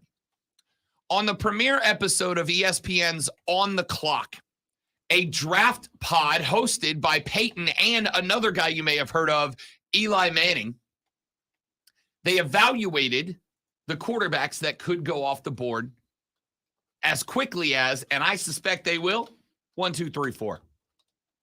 Rob Brown's mock draft is 4 picks deep right now. And it is 4 quarterbacks off the board, 1, 2, 3, 4. Hey, way to put some effort in there, man. I really did. You already have 4. Yeah. Way to go. I only got to do 31. You said what, 15 days, I believe is what you said earlier in the show? A week or 2 weeks in a day. Pacing is very important. Yes, it is. Marathon, not a sprint. I basically just got to do one team every 2 days, and it'll be in time. I'm going to be fine. Peyton Manning, when asked about Bryce Young by Eli Manning, said this: Joe Burrow is kind of the guy that comes to mind because of the sort of sixth sense in the pocket, the decision-making, processing information quickly. And I'm not saying Bryce is going to have that same success as Joe right away, but I think that instincts that Joe has, Bryce has. The ability to beat the coverage. He keeps a lot of plays alive, and I love that. Recognition, processing, instincts. You see a little bit of Joe Burrow in Bryce Young, end quote. So Peyton says that if he was asked to draw a comparison from Bryce Young to a current NFL QB, his response is Joey B, Joey Ice. And I'll be real with you. I didn't draw that comparison, but I don't really hate it. I don't really hate it, right? Because I think he's right. If Bryce Young didn't have not just a high football intellect, because it's one thing, as Peyton pointed out, to be able to see the information and process the information. All right, so information is all he's going to be able to see because he's not going to be able to see over the offensive line. He's not going to be able to see his receivers. He's not going to be able to see his tight end. He's not going to be able to see all those wonderful pieces that would be around him if he were a Panther. But it's a good thing you can process information like, oh, crap, I can't see. What do I do? I guess I'll run this way. Oh, this is going to hurt. You know, things like that. You process that information really fast. Yes, and we all know that being 5'10" prevents you from winning Super Bowls like Drew Brees and Russell Wilson. It prevents that. That doesn't happen. First like of all, Drew Brees and Russell Wilson had an excellent defense. We've seen how good he is. Does Carolina not outside of Carolina not have that? Carolina's got good defense. They don't have the kind of defense that Seattle had that year. No, they do not. I hope they do this year. That would be awesome. But as of now, I wouldn't say that they're comparable. As far as Drew Brees, he's an anomaly. So recent history would show that short people don't fare well at the quarterback position. Oh, listen, I am not saying that the rule is 5'10's the way to go. Because, bigger, faster, stronger is not just a mantra. It's like the truth. I am saying that 5'10 requires a certain cerebral ability that is above the overwhelming majority of quarterbacks. Peyton had it. Brees had it. You can argue he didn't, but I think in the prime of his career, Russ Wilson had it. These are all guys that have that. Joey B has it. Joey B also has more athletic ability than Peyton Manning did, but he has it. He's pretty tall, and there's a little more accurate probably than Bryce Young. I will disagree with that. You were talking about Peyton Manning. I'm saying he's a little more accurate than Peyton Manning. Joey Burrow? Yes. I would not agree. Compare the first 3 seasons. Oh, Peyton Manning's first season sucked, but that was one of the worst Colts team of all time. Mm-hmm. Yeah. Here's what I'm driving at, because I don't necessarily need to do a Joe B versus Peyton Manning segment. I do. I think the stream is starting to gather some information, start to notice something that I've noticed right away. Your disdain for one CJ Stroud. Don't know why, but it does seem like maybe it's me. You know what? It probably is me. I didn't even think about that. It's me. He doesn't want him to be the quarterback because of me. And I apologize to Panthers fans if it doesn't happen because of me. It's him, Zoe. He's the problem. It's him. It is yet another instance of this thing where if you pick A, it must mean you hate B. That's Yeah, the only option. That's how the world works, Rob. It can't just be that you prefer A to B. You still like B, but you prefer A. If the roles were reversed, people would accuse me of just being a contrarian, and that's the reason why I'm picking Bryce Young. But no one ever does that to you. Because I'm not a contrarian. Really? Yeah. Aren't you? No. Aren't you? No, I disagree with you. Exactly. Peyton says that Bryce Young has a football intellect similar to Joe Burrow. I would say that is fair. But I actually think Bryce Young might have a better football mind than Joe Burrow. Well, Bryce Young's going to need it when he's in Houston because it's going to, they don't have a lot of pieces there. So he's going to need to be smart when he's playing in Houston. Lonzo, am saving all of my torturous bet punishments for Bet for the Cycle, which begins this Saturday from noon to 4 on the BetQL network with Rob Brown, Cody Decker, and Hayden S. Mario. Hashtag shameless self-promotion. But I'd be happy to do a dollar bet that Bryce Young's the guy. And it's not because Frank Reich hates CJ Stroud. No, it's just Rob Brown. It's not because necessarily Bryce Young, as I have been telling you since the end of the college football regular season, Bryce Young, in terms of quarterback abilities, is the better of the two quarterbacks. The only thing, if Bryce Young, and I think Lonzo's even agreed with this, if Bryce Young was 6'2", 220, this is not a conversation. But it wouldn't be a conversation with most people. I still would pick CJ Stroud because of my known biases. So you admit it's a bias. I appreciate Dude, it. I've said that forever. But in this case, they're very even, at least according to the experts. And so what you're saying is they should pick Bryce Young because he's smarter than CJ Stroud. No. That's kind of, you pointed out the intelligence of Bryce Young. So apparently CJ Stroud must be dumb compared to Bryce Young. No. Okay. That's not what I'm saying. Some people heard that, though. Do I believe that Bryce Young sees football better than CJ Stroud sees football? Yes. And that's not an insult to CJ Stroud. That's a compliment to Bryce Young. There are times when you compliment one person, you automatically are dissing the other. And when you point out how smart someone is, and you use that, no, it's not. If you point out how smart someone is, and that's the reason why you're taking them, what you're saying is they're smarter than the other guy.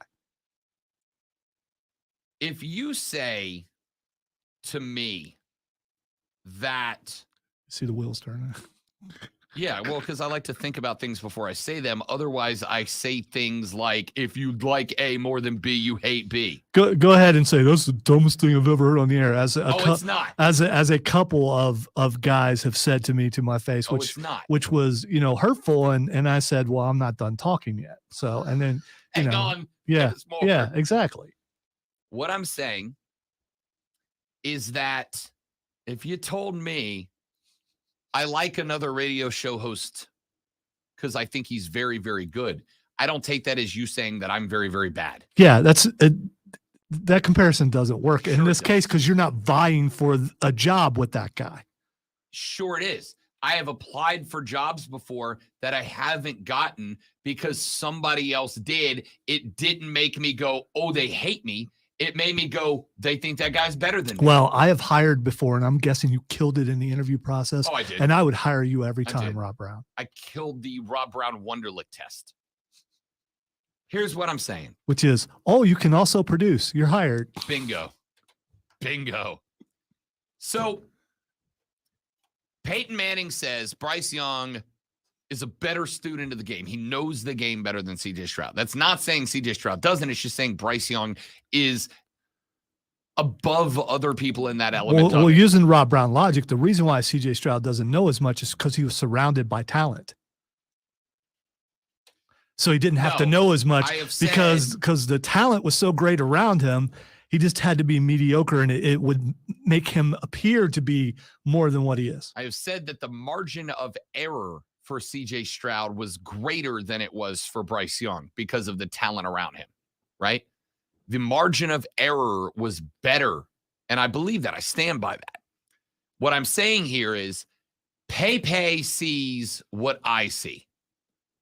That is that Bryce Young sees the game at a level that very few other quarterbacks do. There's a reason that Joey Burrow went to Cincinnati, Ohio, and took a team that has been well loved as the Bungles and brought them to a Super Bowl almost immediately. And it's not because the Bengals suddenly figured out how to run a successful franchise. It's because he's from Ohio, and that's where winners come from. Sure. Let's go with that. It's because Joey B showed up, was able to help institutionalize a more successful offense based on his ability to process information and then execute what needs to be executed because of it. And all of a sudden, everybody wanted to be a part of that. I think Bryce Young kind of has that same ability. Now, the question is going to be, and here's the only thing that I have that concerns me about Bryce more than CJ. Part of doing that is having charisma. People have to want to follow. It's not just enough to go out there and be Pro Bowl caliber. You got to have people see you do that and then go, I want to be around that guy, right? Baker Mayfield at Cleveland. You don't have to love it, but guys wanted to be around him. And all of a sudden, Cleveland, behind Baker Mayfield, was good for a couple of years. Joey Burrow is that guy with the cigars and the shades and the drip. Joey B's a dude with the type of charisma that people want to be around. And, oh, yeah, he's a pretty damn good quarterback on top of that. I don't know that I see that out of Bryce Young. I don't know that if I see the charisma. Now, you don't have to have stellar charisma, but it helps dramatically. There's a difference between I want to play with that quarterback because he's very good and he's going to make me better, and I want to play for that quarterback because he's very good, he's going to make me better, and he's kind of the dude. Odell with Lamar is a good example of that. Odell very clearly didn't just want to play for the Ravens to get the bag, and he got the bag. 18 mil for a year, 15 of it guaranteed is ridiculous for a guy who did not ball last year. But he wanted to play with Lamar because Lamar is a dude that is seen as a dude by players around the league. That's why you hear other active players come out and say, pay that man. Give that man what he deserves. Did you hear that when Kyler was looking for a contract extension? Nope. You heard that about Lamar, right? I don't see Bryce, and I could be wrong because keep in mind, much like I have said, CJ had a larger margin of error on the field because of the talent around him. The program you play for kind of helps mold not just you, but the perception of you. You're right, because Alabama's they're not near the top or anything like that. There's like a mid-level team. So, I mean, you can give it your best shot, but CJ had better weapons around him than Bryce did. That's just a fact. Now, what Bryce did have around him was a head coach in Nick Saban that doesn't love brash comments or behavior out of his guys until they're holding hardware, right? So Bryce was not really in a position. I don't know if he would have done it if not, right? But Bryce kind of plays in a program that doesn't really applaud guys coming out there and acting like Joe Burrow did when he was at LSU. It's a different scenario. So might we see extra charisma from Bryce when he gets to the league? I don't know. We'll find out.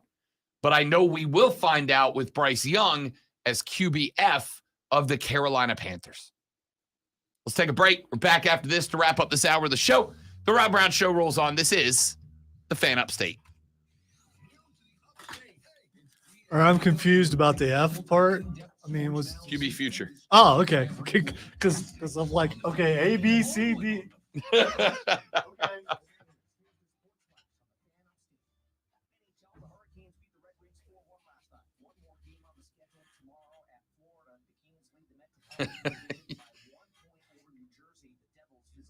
Be right back, guys.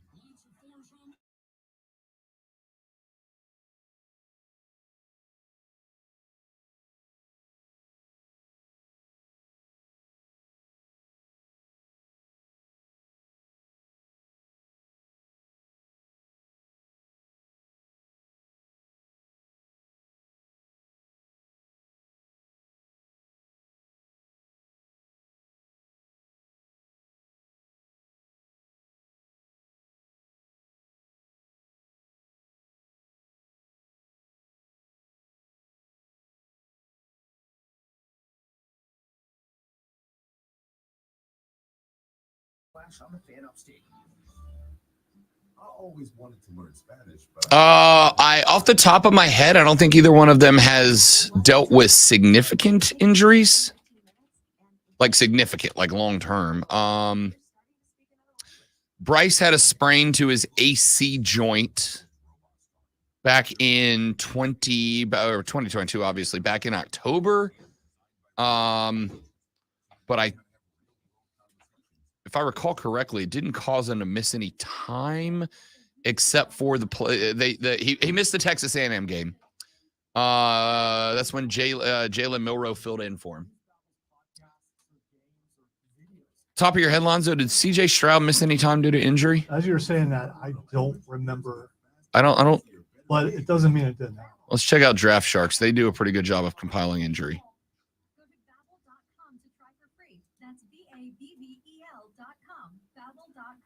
Yeah, I don't think he's had any, or at least any that were reported.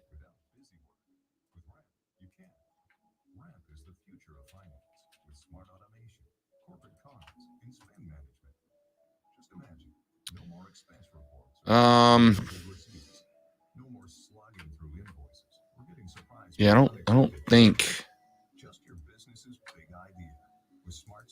Because he was surrounded by talent that didn't allow him to get hurt. That's probably Couldn't bring extra men against CJ. Too many weapons around him. You know, I get the argument if Bryce Young were playing for like USC or something. But every time you say less talent at Alabama, it just doesn't sound right. That's a compliment to Ohio State for the record. I know, but it's also a diss at Alabama, at least for this last season. It's not a diss at Alabama. It's a compliment to Ohio State.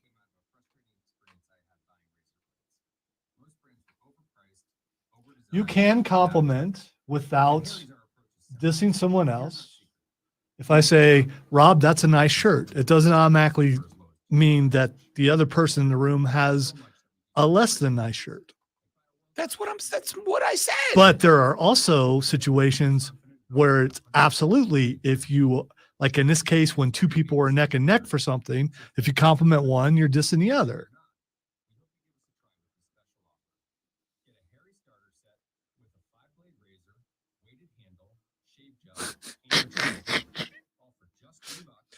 My wife just sent me a story about goats showing up on South Carolina, a runway at South Carolina Airport.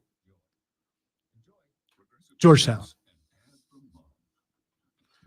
No, not that airport, because you probably would have got a text before me if it was.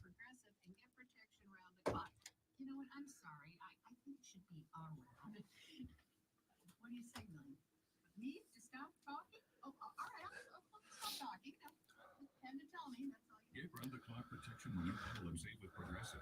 It's easier than getting your mom to make this radio ad. Progressive Casualty Insurance Company. I should respond to her and ask her what Joe Montana was doing in South Carolina. Joe Montana.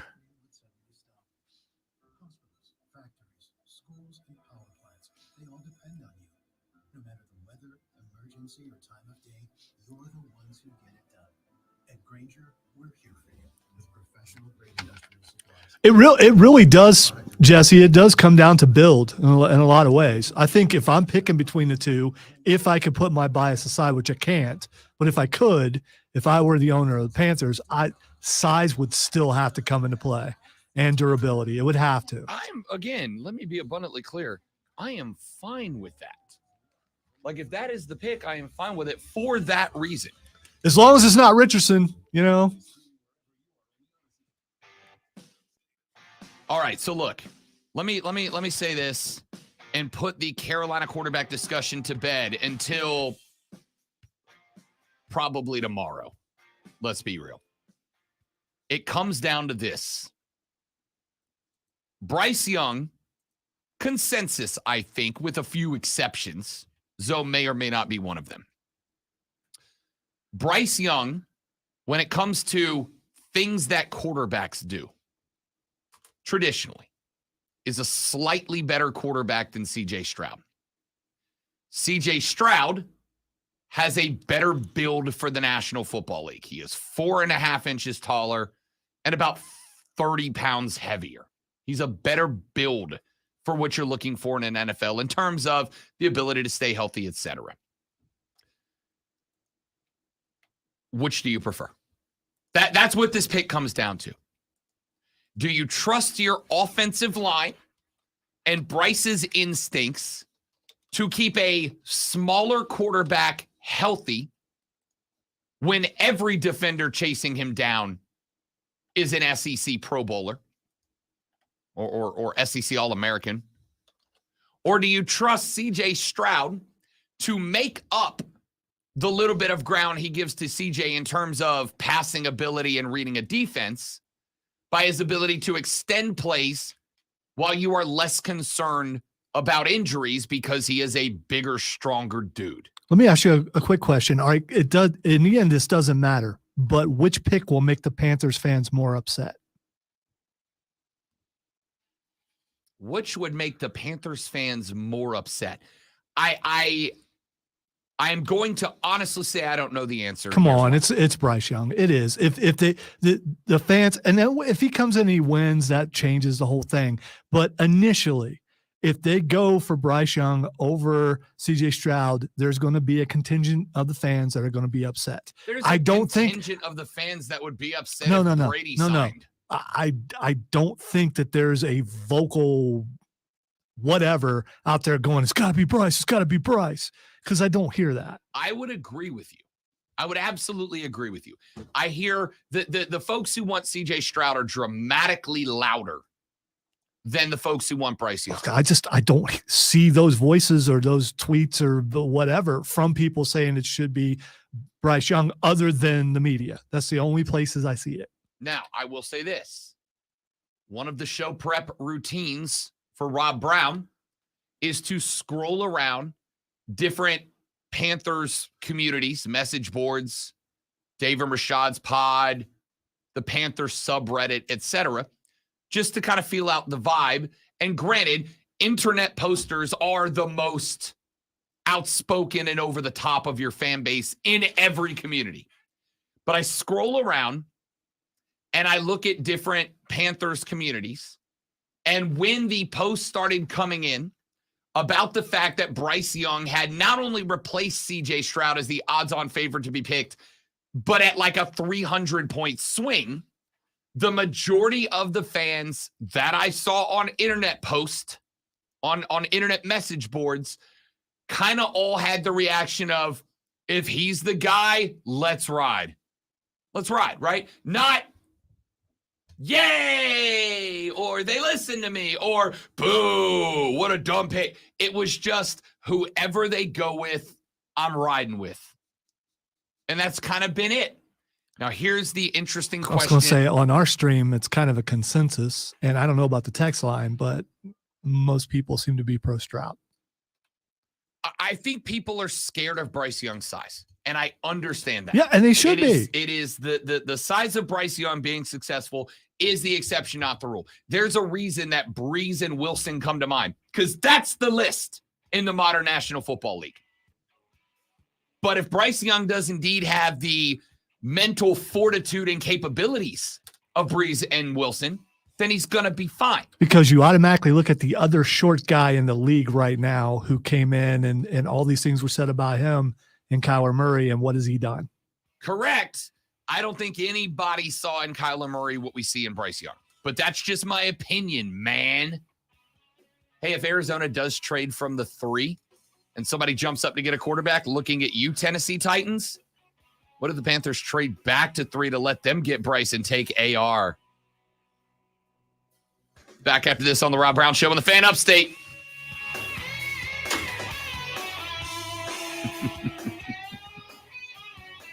It's a good point, Joe.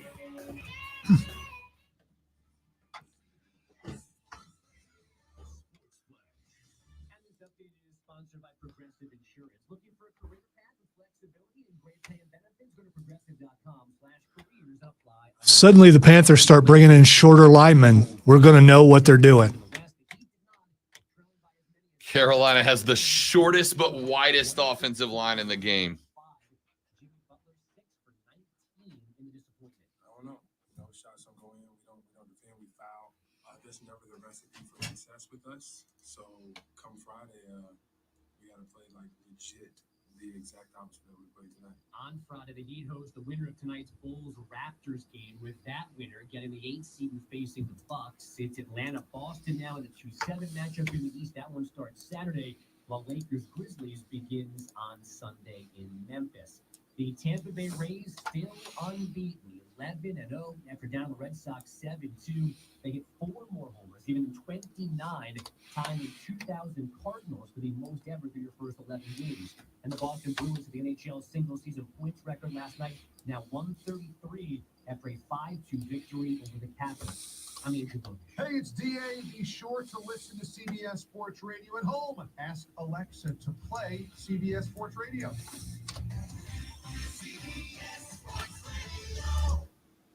Hello, I'm Howard Macklin, founder of Innovation Refunds. You've heard me talking about the payroll tax refund for months. I'm so proud that we've helped over 15,000 businesses claim over $5 billion in cash incentives.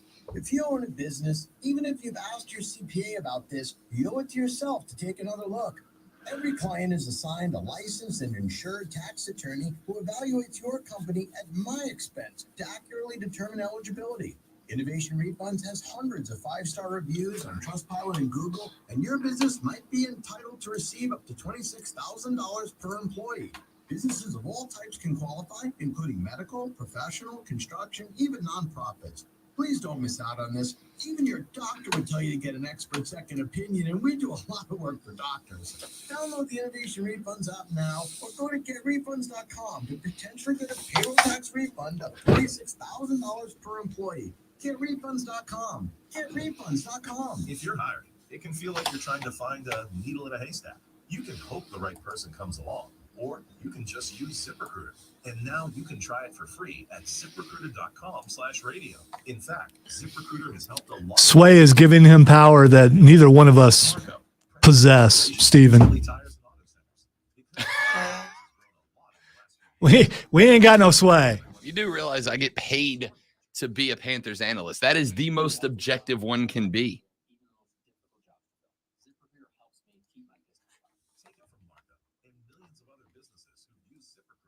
ZipRecruiter can help you find the needle in the haystack.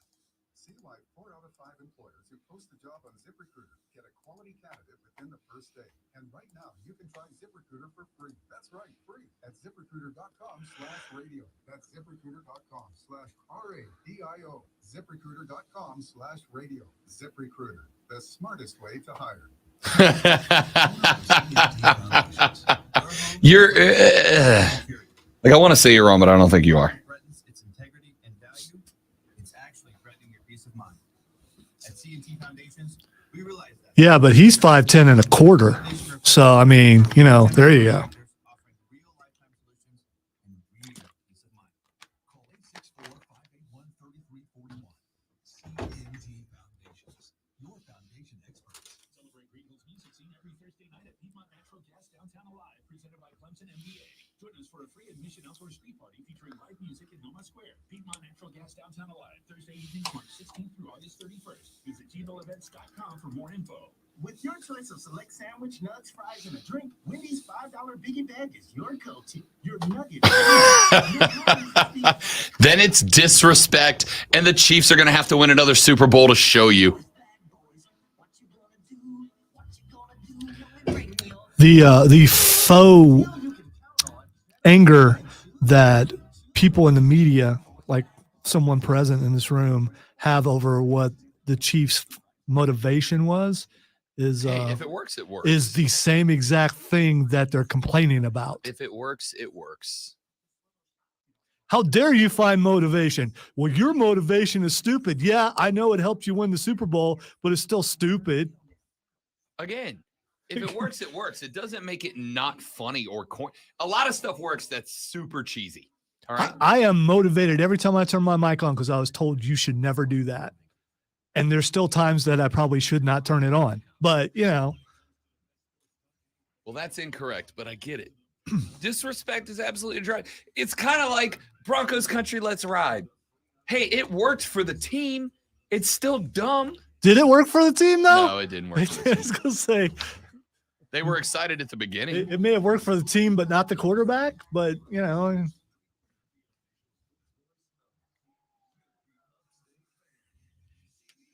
That's we're going to be good because we got this guy. Oh, no, we're not. It was the coach's fault. There's nothing to do with playing in the AFC West where, you know, there are a lot of good teams.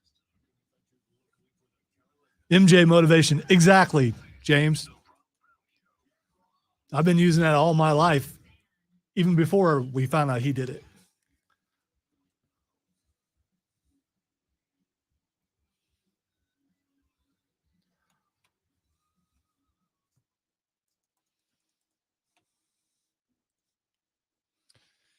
The third, the final, the best, the money hour of the Rob Brown Show goes now. This is the fan upstate. Joey B said, let's be honest, do you know what they normally call 5'10 quarterbacks who score high on cognition tests?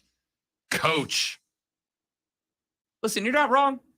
Again, I am absolutely agreeing with you that if Bryce is successful, he's an exception, not a rule. I'm absolutely agreeing with you. I'm saying if he is the exception, he's going to be in a category with a Breeze and a Wilson. You don't be 5'10 and average, right? That's not a thing. There's not going to be a ton of 5'10 and average quarterbacks. There's one right now out in Arizona, and we all see how that's going right now. I'm saying if he is the exception, he's going to be brilliant. But we'll see. We'll see. He's either going to be playing in Charlotte or Houston.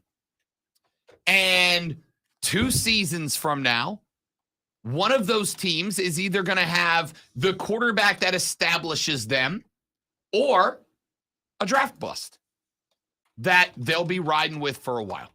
So we'll see. All right, let's get away from that because I think we've done. All right, let's take a phone call. Sorry, didn't see we had one.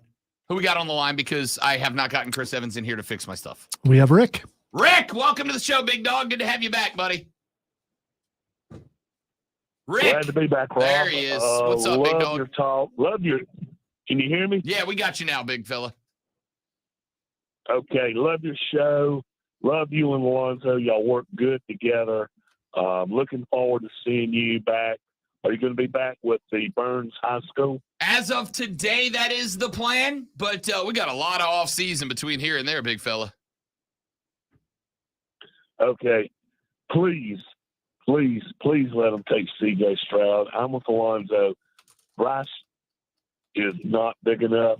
C.J. Stroud is, I think, a better choice, a better quarterback. Please let them take C.J. Stroud, please. Desperation in the voice there. I get it. Like I said, man, to me, Rick, it comes down to, do you believe that Bryce's ability to read, diagnose, and execute is better than CJ's to the point that it will make up for what you're giving up in inches and weight? Yes and no. Yes, I think he can read a little bit better, but I saw C.J. Stroud in college too, and he looked pretty good. I think Bryce is a better all-around quarterback now, but just too small. I don't hate small quarterbacks, but there's only been a couple, like you said, that have made it. And I'd rather have the bigger quarterback, more durable. I get it. Rick, appreciate it, man. Good to have you back on the show. 844-326-3663. That is the number for the Gilstrap Family Dealerships.com phone line. Would love to have you on the radio broadcast.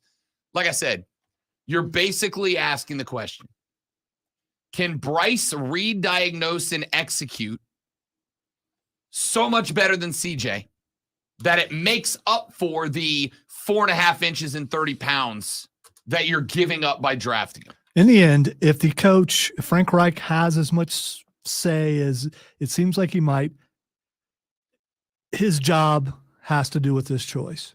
Maybe not next year, but over the next couple of years, if whoever he picks doesn't pan out, he won't have a job anymore. And he recently knows how that feels. So how much does that factor in? Are you going to over-vet? I don't know if that's a word, but you know what I mean. Are you going to overanalyze? Are you going to bring these guys in and just run them through the mill and everything you can to make sure your choice is accurate? You can do all that, and they still may fail. You're not wrong. There could be a shot that neither one of these guys pans out in the NFL because there's a history of of Ohio State and Alabama quarterbacks not doing that great. You're spot on. You're spot on accurate. It is a crapshoot, man. It's a crapshoot. Ryan Leaf was proto QB, ended up being the definite. When we say quarterback bust in the NFL, we go Ryan Leaf. But keep in mind, there was Jamarcus out of LSU. Jamarcus Russell was kind of the opposite of Bryce Young. Not the best quarterback in the world at being able to diagnose and execute, but he was a monster.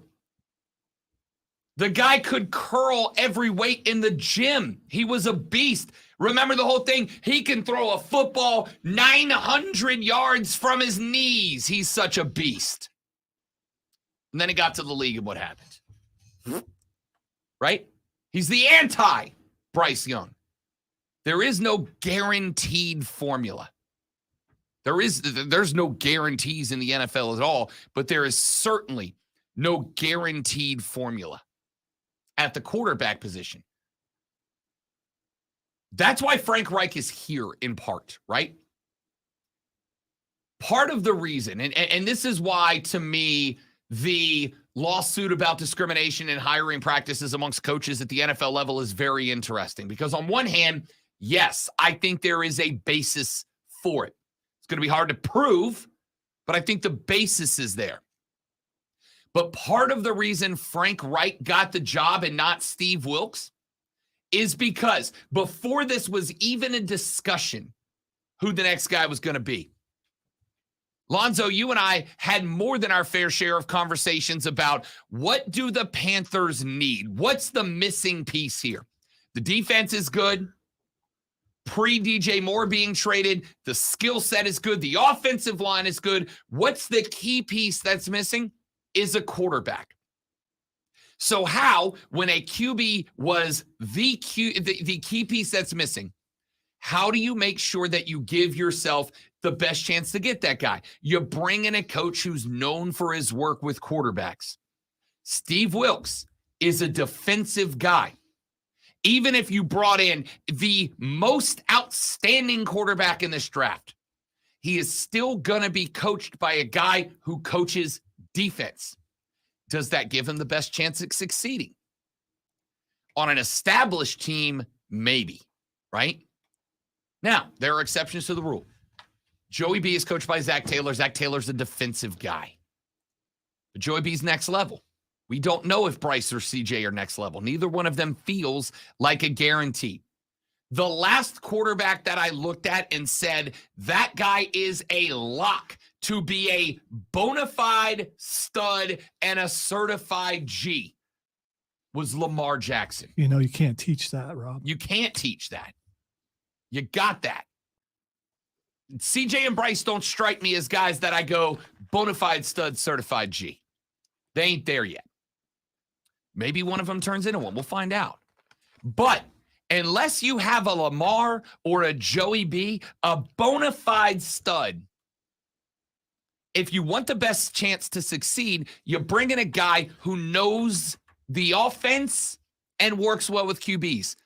Frank Reich was, in my opinion, the only NFL head coaching candidate available who fit that profile. The only one. Wilkes did not. D'Amico did not. None of the other available coaches said to me, this guy gives you the best chance to not only evaluate and select the right quarterback, but to then coach them into the project player you need him to be. That, by the way, is part of the reason that I have said, while it will drive all of you up the wall, across the ceiling, and down the other one, if the Panthers ended up with Anthony Richardson, I would not have my head explode. And the reason why is you brought in Frank Reich for one reason and one reason alone. Because he knows how to work with quarterbacks and he has proven it. If you want him to work with a quarterback and you want him to prove it again and you want him to excel in coaching up arguably the one position that the Carolina Panthers were desperately missing last year, then you got to let him do it, right? You got to let him do it. Part of the reason that I was so jacked about taking this job here in the upstate wasn't because, I'm on the radio. It was because when I had the conversation with management about what the vision of the show looked like. Rob, what do you see your show sounding like? One of the questions I asked was, how much editorial control do you guys put on your host, right? How much control do you have over what I say, what I talk about it, how I talk about it, when I talk about it? And they said, none. We trust you to go in there and do your show. We trust you to go in there and do work. They had basically one rule for me. Make sure you're covering Clemson, Carolina, and the Panthers. That was it. That was the rule, right? And obviously I'm going to do that. But outside of that, there's no editorial control. They don't care if Lonzo and I do Fanboy Friday and talk about Marvel movies. They don't care if we talk about the Icelandic Penis Museum. They don't care. As long as the results are there, they're fine with it. And so far, they have been. I have that approach with Frank Reich, right? You brought him in to establish the quarterback, to coach up the quarterback, and to excel with the quarterback. If you ask him to do that, you should give him what he needs as his resources to do so. Every time I see the big boss down the hall, every time, you know what the last thing he says to me is? Every time. The last thing he says to me is there anything you need from me?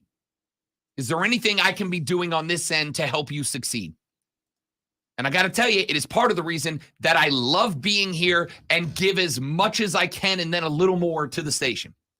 Because it's the first time in my professional career that I have had a boss say to me, what do you need from us to succeed, and come through when I ask for something? Must be awesome. I just get a disappointing glance.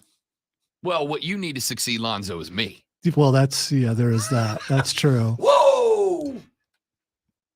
The point here is, if you ask someone to do a job, if you ask someone to perform a specific task, and I believe the Panthers have done both from Frank Reich, the job is to win. The specific task is to find and excel with the right quarterback. If you ask someone to do a job and to perform a task, part of the responsibility is to provide them with the correct resources for the job. If I ask someone to win a NASCAR race and then I stick them in a Pinto, I can't be mad when they fail. If I ask Lonzo to win us a star award, but I don't provide him with any recordings of segments that he's requested, I can't be mad if we don't win. Both those things are funny, but the Pinto, I took my driver's test in a Pinto. I don't know that I've ever actually seen a Pinto. It was a Pinto that my cousin let me borrow, and if they pulled up the floorboard, it wouldn't have passed the inspection because there was like a metal plate down there, where if the metal plate moved, your feet would like go into the ground. So yeah. All right. You may not have seen a Pinto. I don't know when they stopped. I don't know when they stopped making them, but it's a smaller car. The point here is Frank Reich was brought in to win with the Panthers and to find and excel with the right quarterback. To me, to make sure that you give him the best opportunity to do that, you got to let him call the shot. That is why I've said, if the Panthers shock everybody and go AR with that pick, you are going to see an explosion in Charlotte. You will be able to hear, and that will be the shockwave of the spontaneous combustion of Panthers fans everywhere. I think you can look at this a different direction, though, because Tepper has had from what we understand, the offhand approach and hasn't had a hand and stuff, and he's let his quarterback, his coaches and stuff make the picks. Maybe if he looks at it and goes, okay, we're not where I think we should be, maybe this is the year he actually steps in and has something to say about it. I don't know, because, I mean, he let things go with Matt Rule, and we see what happened there. Do you consider that an anomaly and go, you know what, we'll just let the next guy do it? Or do you immediately go, no, I think I might need to help this time? Here's the problem. You risk stumbling into Jerry Jones territory. You risk stumbling into Al Davis territory. Yeah, but you've got to have some interaction and some back and forth with about the choices, or are you just completely standoffish? You own the thing. I get why people don't like Jerry Jones. It doesn't bother me that much because he owns the team. And if he wants to be involved in things, then good with him. And he has to be, since he's his own general manager. But in this case, maybe he doesn't have the interaction with Frank Reich, but he has it with the GM, and the GM and Frank Reich talk about it. But can he keep his hands completely off of it? I don't think so. Again, I got no problem with. Could you? I've got no problem in that position. Could you just not be involved? No, I couldn't not be involved. Right. So you talked about the boss earlier. All right, the boss doesn't have to directly be involved, but there's a level of management below him that needs to take care of all that stuff. For the record, you better believe he still checks in on the show. Go down there, and there is always a radio in his office that he is flipping between every show that he is a part of the management team for. Especially if some rare occasion someone makes a mistake, he always hears it. Right. It's uncanny. Right. Not that we ever do, but if we did, he would. Those guys are getting better, though. The point is, Tep, I think, to some degree, learned the lesson with Matt Rule, right? With Matt Rule, it was like, this is my guy, doubters be damned. And it burned him. I think that Matt Rule basically got to strong arm everything and make his picks. And again, I get this is counter to my argument, right? On the one hand, I'm like, let Frank Reich make his pick. Let him do his thing. But the Rule hire from the beginning was a Rule hire that nobody was good with except Tep. So I'm fine with being involved. And again, I am not suggesting that Anthony Richardson is the right pick. I am not at all. What I'm saying is, I understand why, because you got to let football guys do football things. And if Reich says Bryce Young's the guy, not CJ Stroud, then I'm rolling with that. All right, let's take a break. I really did not want that to go another segment, but here we are. So when we come back, I got a story Lonzo was going to flip out over. I got a story Lonzo is going to love when we come back. Because Lonzo is an offensive lineman at heart. And I got a story about offensive linemen when we come back on the Rob Brown Show and the Fan Upstate. I do not hate C.J. Stroud or Ohio State. All right? I do know some other people who absolutely hate Ohio State because of me. That's fine. I'm okay with that.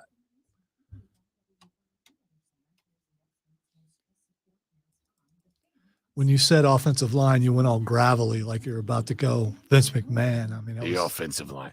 Yeah. Actually, was taught. So Joey B and I were talking about McMahon over the weekend, and I said that Vince McMahon has put the WWE into what I call the Al Davis situation, right? In that the Raiders can't be good until Al Davis and his spawn die. Because they're never going to take themselves out of the equation, right? The Davis family's never going to sell the Raiders. It's just not going to happen. So they can't be good until the Davis family get their hands off of the program. And the only way that's going to happen is that they die. Same with Jerry Jones. Jerry's not selling the Cowboys, and he's never going to admit that maybe he's not the smartest guy in the room. So the Cowboys can't be good until JJ dies.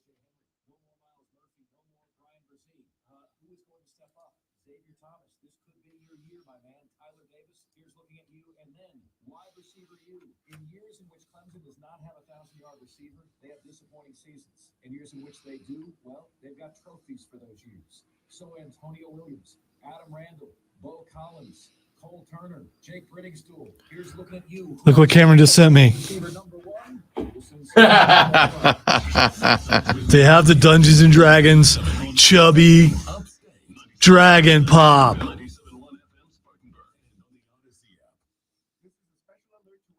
I have to keep my eye out for that this weekend. I'll even share custody with them if you like. We'll just put it right in the middle. It's got to be one of the bigger ones. I bet it will be. It'll be one of the big ones.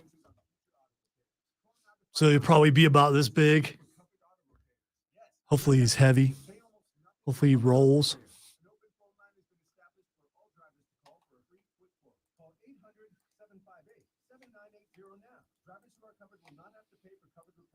This protection plan is at an all-time low. Additionally, drivers who activate this vehicle protection today will also receive free roadside assistance, free towing, and car rental options at no additional cost. Call us for your free quick quote today. 800-758-7980. That's 800-758-7980. What do you have to lose? Call 800-758-7980. Again, 800-758-7980. For adults with moderate to severe plaque psoriasis who are candidates for risankizumab Rizza, a prescription-only 150 milligram injection. With Skyrizi, 3 out of 4 people achieve 90% clear skin at 4 months, and Skyrizi is just 4 doses a year. I will always have a special place in my heart for the Pinto because of that. The Pinto. If I recall, one of my best friends had a Pinto wagon. I think that was a Pinto wagon. Yeah, like 310s in it. That thing would rumble.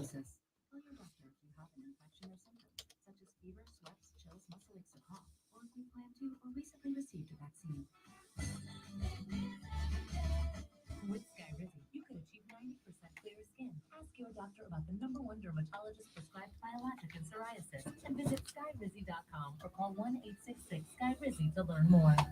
Running a small business is no small task. At Home Trust Bank, we work hard to prepare businesses for whatever tomorrow may bring. Your dreams are our business, and we have local experts who can help you plan for a successful future. Dependable guidance you need, and service you'll appreciate. At Home Trust Bank, we take your small business banking personally. It's weird what will show up on your Twitter feed. There is a tweet from Jim McMahon. I don't know why. I don't follow Jim McMahon, and it's just a picture. I'm not going to say it. Actually, it's video. Okay. But there is something trending that I'm very curious as to why. I'm not going to click it. I'm not going to say it. I'm just going to see if it's on your list. Oh, it's probably not. Unless it has to do with religion. Okay. That's the only odd thing that I believe is on my list. Yes. If it has anything to do with The Mandalorian, don't say anything because I've already been spoiled again by what's trending. It's okay because I kind of knew something was bound to happen, but still. Especially with only 2 episodes left today and next week.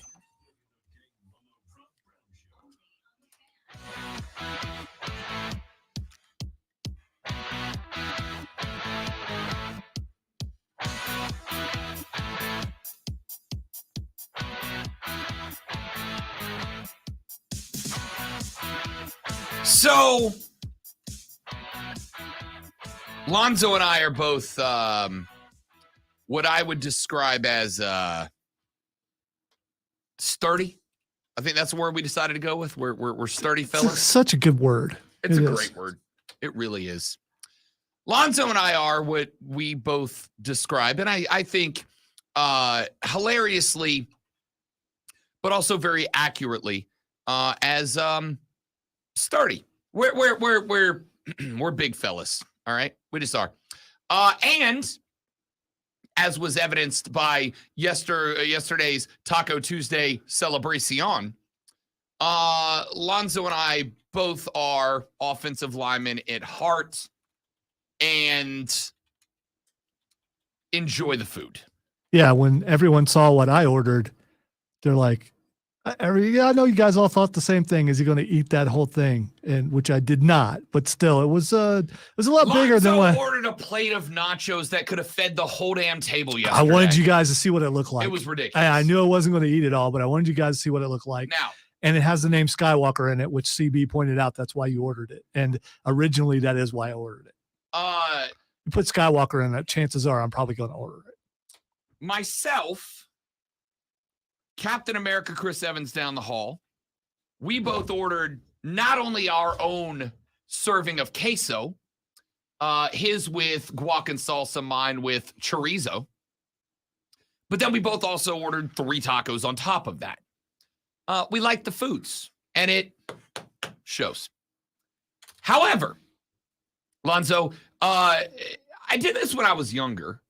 There used to be a wing joint in town back in Fort Walton Beach, Florida, where I actually grew up, called Buffalo's Reef. And Buffalo's Reef on Tuesdays had Wingding Night.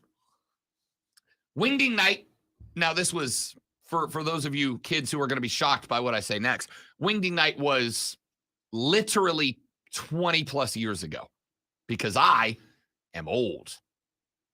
But on Tuesdays, you'd go to Buffalo's Reef, and for like $14, all the buffalo wings you could eat. And so just about every Tuesday, Rob and the boys would hit the reef, bring our $15, sit at a table, and for 2+ hours, destroy a ranch worth of chicken wings. Now, in high school, Rob Brown was playing sports around the calendar. Baseball season rolled into football season, rolled into soccer season, rolled into whatever the hell else I was doing season, and it just kept going. And so Rob Brown at the time, Zoe, could sit down. If I recall correctly, my record was 56. 56 wings in one go. I'm now down to where I can eat about 13 before I'm uncomfortable, maybe 20 before I want to die. But back in the day, 50, like getting to 50 was pretty much a Tuesday occasion. 5 draftable offensive linemen. Nick Saldivieri from Old Dominion, Peter Skoronsky from Northwestern. Oh, that's a lineman name right there, Skoronsky. Peter Skoronsky, Nick Saldivieri, Jalen Duncan from Maryland, Olu Olawatami from Michigan, and Steve Avila from TCU decided to have what Lonzo and I would consider the true combine test of offensive linemen. The 5 offensive linemen decided to all get together at an all-you-can-eat meat buffet. Now, the words all-you-can-eat buffet are like the angels singing to one Rob Brown. Somehow they made it better, Lonzo, an all-you-can-eat meat buffet. Now that sounds pretty spectacular. I mean, no veggies, just all meat? All-you-can-eat meat. Okay. So a couple of days ago, these 5 cats, Sadavieri, Skoronsky, Duncan, Oluwatimi, and Avila got together at an all-you-can-eat meat buffet. They sat at a table, and Lonzo, they decided not to see who could eat the most. They decided to see who could gain the most weight from one seating at the restaurant. That's an unhealthy competition. Yes. Sounds like a lot of fun for linemen. Saldivieri sat down at a weight of 317.4 pounds. Skoronsky, 317.2. Duncan, 313.9. Oluwatimi, 313 even. And Avila, 339 when he sat down. All you can eat meat.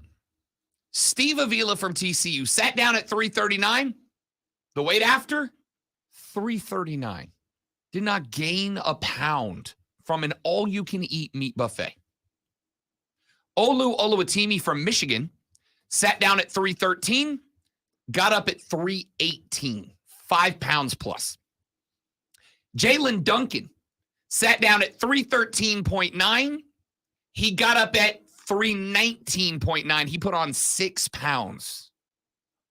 Peter Skoronsky sat down at 317.2. He got up at 323.9. He gained 6.7 pounds in one meal.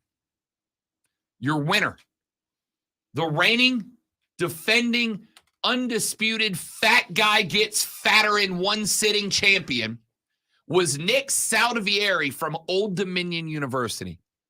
He sat down at 317.4. He stood up at 326.9, a gain of 9.5 pounds in a single meal. All right. Did they have a scale there to Yes. Okay. All right. All right. They did it right. So this was this an NIL function? This was apparently a friendly competition amongst 5 draftable offensive linemen who decided, let's create content. It's awesome, by the way. But what kind of scale did they bring in? I'm curious about this. Did they go digital or did they go the weighing in at MMA type scale? I have not seen the beginning of the video. I did see some some pictures from beforehand, and they just brought in like a traditional bathroom scale, right? They didn't go with the combine like down to the kilo ounce or whatever they would go with. They brought a bathroom scale to an all-you-can-eat Brazilian meat steakhouse, which, by the way, if you've never done a Brazilian steakhouse, do yourself a favor. Hit a Brazilian steakhouse. It won't be the last time you do it. You ever been to one? I believe I have. There's down the road. Brazilian steakhouses walk around, Lonzo, with dudes who have pounds of meat on a big skewer. And the one I went to, there used to be one down the road. I think they closed it down, but we would go there. That was one of my.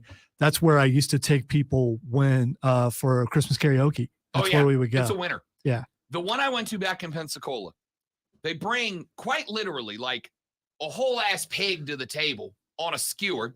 They sit it down. The guy pulls a sword and cuts your meat off onto your plate with a sword. There's so much meat, he needs a sword. It's incredible. Can't go wrong with a sword and that kind of thing. You just hope your sword is sharp. I need to live a life where the majority of my meals have to be served with a sword. I thought you were trying to pick up another job, but yeah. No, wait. I get to wield a sword. Okay. So this is wildly entertaining to me. My man, Nick Saldivieri from Old Dominion, sat at a table and gained 9.5 pounds in one. Now, I'm not a dietologist, as is evidenced by that I don't know what the official actual name of a dietologist is. Here's what I do know. What I do know is that in order for Saldivieri to put on 9.5 pounds and for Steve Avila from TCU to eat at the same place and gain 0 pounds, the amount of food, which by the way, doesn't make sense to me. No, it's a metabolism thing. So, I mean, chances, you got to think maybe that's what that guy eats all the time. So it's nothing any different. And the other guys, maybe It still doesn't make sense, right? Like if I am standing on a scale and I pick up a ham that weighs 2 pounds, the scale should say I put on 2 pounds just by holding it. All right. It didn't say in the story, or at least the part that you were talking about, were there any bathroom visits during their time? They don't. Here's what the story says. This is from CBSSports.com. Being an NFL offensive lineman is a different kind of lifestyle, to say the least. The amount of weight those guys lose once they stop eating and working out in heavy doses is jaw-dropping. Look no further than 11-year NFL veteran Russell Okung for the latest example. On the other end of the spectrum, there's an incoming crop of rookies in the 2023 NFL draft. 5 of those fresh-faced blockers got together for an all-you-can-eat meat buffet in a competition to see which one could gain the most weight. The 5 contenders were, when it was all over, Saldivieri loomed the largest, downing enough meat to gain 9.5 pounds. Just as stunning as Saldivieri gaining about 10 pounds in one sitting was Avila not saying his weight change at all. In the video of their meal, Avila is filmed eating, so he did not do it. Now, again, not a dietologist, but I do know that the process is not food in, immediately dissolved, and out the other end. Like, it's going to sit with you. Any of you who are like me and have, this is a problem I faced my whole life, Lonzo, that I'm working on. I don't eat until I'm full. I eat until the food's gone. That's a problem with guys. And there's science out there. Guys do it more than women, because guys, if it tastes good, they keep going. Yeah. Yeah. The lady friend and I ordered pizza the other night because we are weak-willed people with no discipline. There are ways to And eat pizza and delicious. stuff. I mean, come on, it's No. pizza. Again, let me iterate this. Rob ordered a medium pizza, 12 inches or 14, whatever it is, medium, and did so with the thought in mind when the pizza was ordered. I am going to eat half of this pizza at most. I will then pack up the other half, put it in the fridge, and air fry, because the air fryer will crisp up your pizza perfectly. It's excellent, by the way. It's excellent. No matter how thick the crust is, it still works. So Rob ordered a meat lover's pizza, medium, with every intent of eat half, put half away, eat the other half for lunch tomorrow out of the air fryer. You know what Rob did? Rob ate the whole pizza.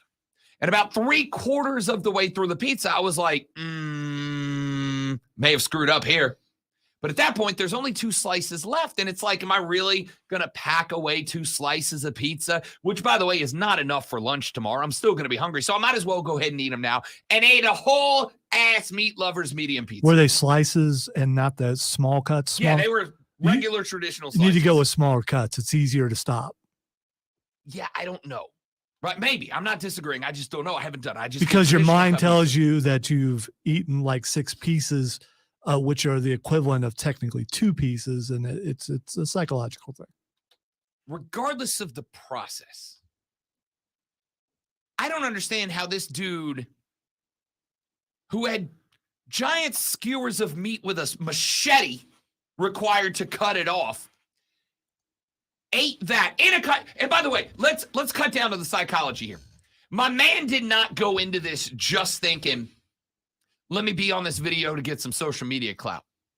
If you're sitting down with 5 other offensive linemen in a who can gain the most weight competition, Lonzo, I am not leaving that table. I am going ham, all right? And I'll pay for it later. I'm actually not going ham. I'm probably going pork, maybe some beef. But you get the point. Ham and pork. It's a terrible joke. Leave me alone. All right. So, I don't know how that works. What I do know is that in order to gain 10 pounds in a single serving, you have to eat at least 10 pounds of food, at least. Yeah, see, I think of outliers like Joey Chestnut. So maybe this guy has the metabolism of a Joey Chestnut and he didn't know it.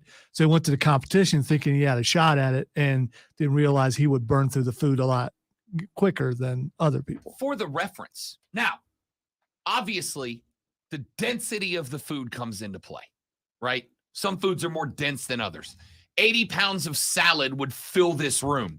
80 pounds of steak would cover this desk. But just to give you a reference point of what 10 pounds of meat looks like, 10 pounds of hot dogs, Lonzo, is 80 hot dogs.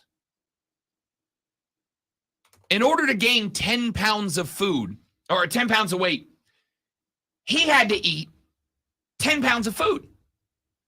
10 pounds of food is 80 hot dogs. Now, in fairness, hot dogs aren't the most dense of meat, right? A steak is more dense. You can have less of it, equal the same. It's the old, what weighs more, a kilogram of steel or a kilogram of feathers? They weigh the same. One is just a lot more dense, and therefore you need less of it to get to that full kilogram. Hot dogs are not as dense as a steak. But 80 hot dogs worth of food in one go is insanity, man. I have done some who can eat the most challenges, right? And ordinarily, when you do a who can eat the most challenges, the two foods we go to are what? Hot dogs and wings, right? Those are the two most, or pie. Hot dogs, wings, pie. Those are the things that are frequently featured in the who can eat the most competition. I'm going to tell you right now, first off, the meat sweats are real. The meat sweats are real, and they will get you. Meat sweats are frequently experienced from Rob Brown leaving a Brazilian steakhouse. I don't think I have ever sat down and gone 10 pounds of meat deep in my life. If you reach the point where meat sweats happen, the thing that happens afterwards is even worse. You're going to pay for it. Yes. Here's the thing. And again, Brazilian steakhouse, big fan. Predominantly because the dudes walk around with giant skewers of meat they cut off with swords, but there's like all of them, right? It's every kind of meat you can imagine. Sir, would you like some zebra flank? You're damn right I would. They also bring vegetables around, but I mean, you know. Yeah, but I reject those because there's meat. Mushrooms are usually pretty good. As long as they're on the meat. Well, you can put them on the meat after they're on the plate. The point here is that 10 pounds of meat, no matter what meat you pick, I don't know what the densest meat is, but 10 pounds of even the densest meat is a ridiculous ass amount of food. I'm going to go a bear. I don't know. I just know that that's a ridiculous. I'm not. I love these guys. I'm not going to look up what is the densest meat. I'm not doing that. I love these guys is the point. He's doing it, but on his phone, which is a better move. If I was going to, it would be correct. All right. Real quick news that we just got from the boss. I don't know, honestly, how big this is going to be, but Panthers Vice President of Football Operations, Stephen Drummond, has resigned from his post. Drummond spent 18 years with the Panthers after coming to Carolina from Jacksonville. Do not know if this is why. Adam Schefter tweeted out that he is currently working on completing his MBA at the University of North Carolina, but decided to bail out. And can I tell you, Lonzo, you're going to be so proud of me. I was going to say, I saw that a while ago, but I Right. Yeah. But I have connected it to a conspiracy theory. Oh boy. Are you ready? Yes. Should I go get Chris's tinfoil hat first? I don't know. Here's the conspiracy theory. Vice President of Football Operations might be. Let's do it. According to Adam Schefter, Panthers Vice President of Football Operations Stephen Drummond resigned today. Drummond spent 18 years with the Panthers after coming to Carolina from Jacksonville. Drummond is currently working on completing his MBA at the University of North Carolina. But that leaves one question. Why? Okay. Why? Why now? Why, after 18 years? Why, after the best offseason in the history of Carolina football? Why, with the new head coach and the number 1 overall pick in the National Football League draft, would Drummond leave?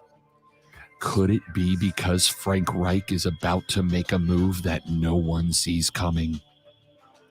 Could it be because Frank Reich is going to draft a quarterback that no one else wants? Could it be because Frank Reich is going to draft Anthony Richardson? Could Drummond be getting out before the boat hits the fan? Is this an act of self-preservation?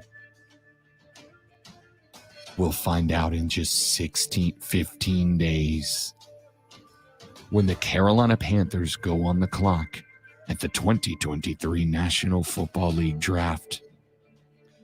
Is Frank Reich about to shock the world and take the only one that no one wants at number 1? Is Steve Drummond protecting his own beep? Or is there more to the story? Find out as we dive deeper into the Rob Brown Show Conspiracy Hour right here on the Fan Upstate.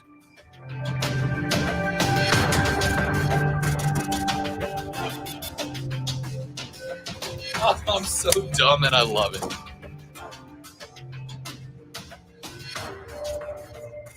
reason to work this conspiracy theory music is valid for me. I've done it in a while, so yes. Partway through him talking, I realized what he was going to do, and I was very unhappy about it. But, you know. Stop it with the Richardson stuff.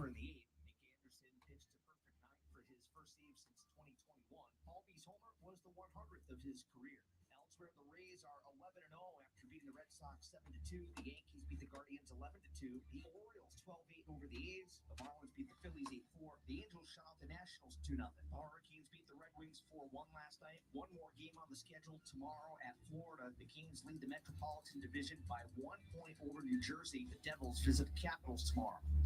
The Fan Upstate is your home for Furman Paladin sports all year long. Download the Odyssey app, search the Fan Upstate, and listen anywhere on your phone. I'm Chuck Sanders with the Sports Flash on the Fan Upstate. I'm Bridget Condon with the NFL Network Now on the Westwood One Radio Network. CJ Stroud is in the mix to be the Panthers' first overall pick in the draft. But if Carolina passes on the Ohio State quarterback, it's looking like he won't. As a frat. Well said, Brendan.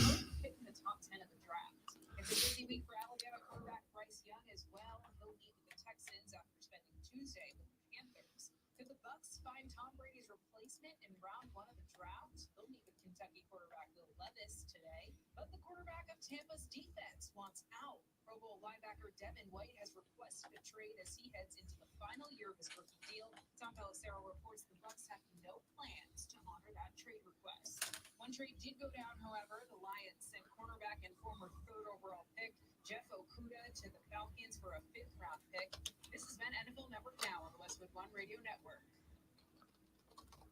Retired or retiring soon? How much money do you need to live comfortably? Retirement Planners of America is here for you. Would you like to have financial peace of mind? Here's how. Step 1. Find out the amount of money you'll need to retire. Step 2. Have a plan to get there. Step 3. Make sure that plan can take advantage of market gains but protect you from market losses. Discover how to do all 3 with a free consultation at 800-508-6108. That's 800-508-6108. All investments involve risk, including losses. Past performance is not guaranteed. You know, I was thinking, because this is commonplace in other studios, that the better move behind me would be a TV screen.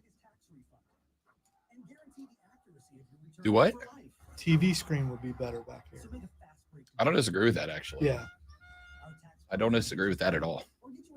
Don't do it, Steven. I haven't watched yet. Hey,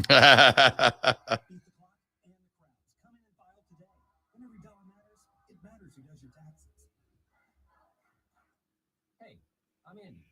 If you don't know me, it's probably because I'm not famous. But I did start a men's grooming company called Harry's. The idea for Harry's came out of a frustrating experience I had buying razor blades. Most brands were overpriced. Put that back there and put me another keyboard right here. That way I've got like 5. Here's our secret. Actually, that would be We 4. make So sharp, yeah. durable blades and sell them at Got room for prices 4. for as low as $2 each. We care about quality so much that we do some crazy things, like buy a world-class German blade factory. Obsessing over every detail means we're confident in offering a 100% quality guarantee. Millions of guys have already made the switch to Harry's, so thank you if you're one of them. And if you're not, we hope you give us a try with this special offer. Get a Harry starter set with a 5-blade razor, handle, shave gel, and a travel cover, all for just $3 plus free shipping. Just go to harrys.com and enter code JOY at checkout. That's harrys.com, code JOY. Enjoy. Rob, you and I need to hook up with the 501st so we can start making our own armor. Already have. I got a guy in there. Gunnar Anderson. Great dude. It is not so much the desire to make the armor. It's the price. About $5K for a full suit. Okay. You don't have to make it all at once though. What you gonna make? You just gonna make a chess piece? No. What I'm saying is so it takes you a year. You get there eventually. I just want to make a large Mando suit. That's all. I want to be like the huge Mandalorian. You start as a trooper. You got to work up to be somebody else. I just want to know they got to have a celebrity wing.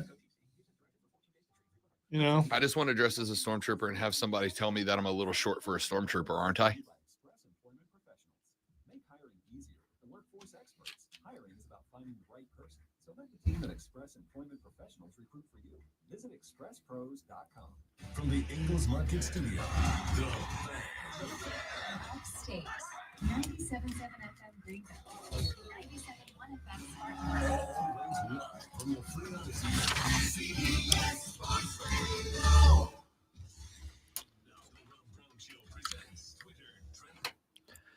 all right, time for Twitter trending topics where I tell Rob what is trending on the internet and he will tell us why. This first thing, normally I stay away from this stuff, but you'll be able to understand why I clicked on it. Hail Hydra is trending.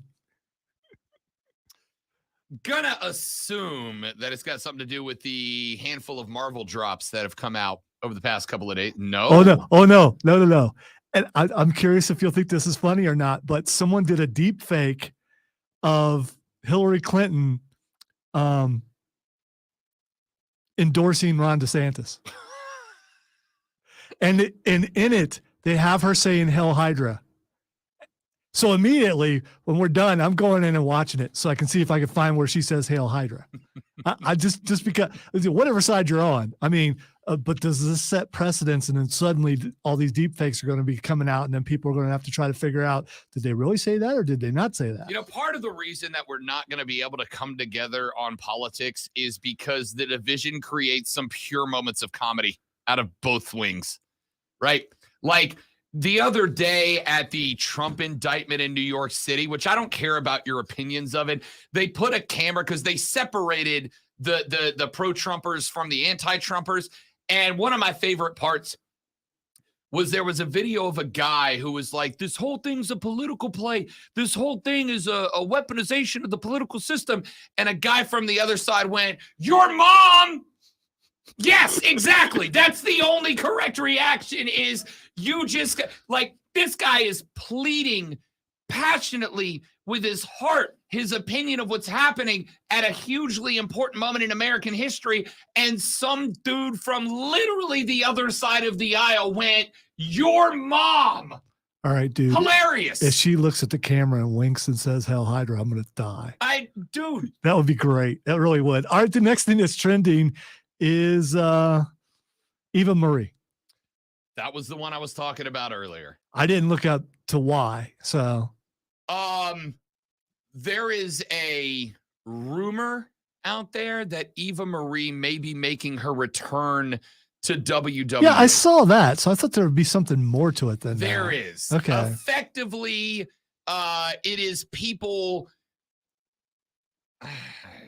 let's just say tweeting pictures of Eva Marie. How's okay. that? All right. Yeah.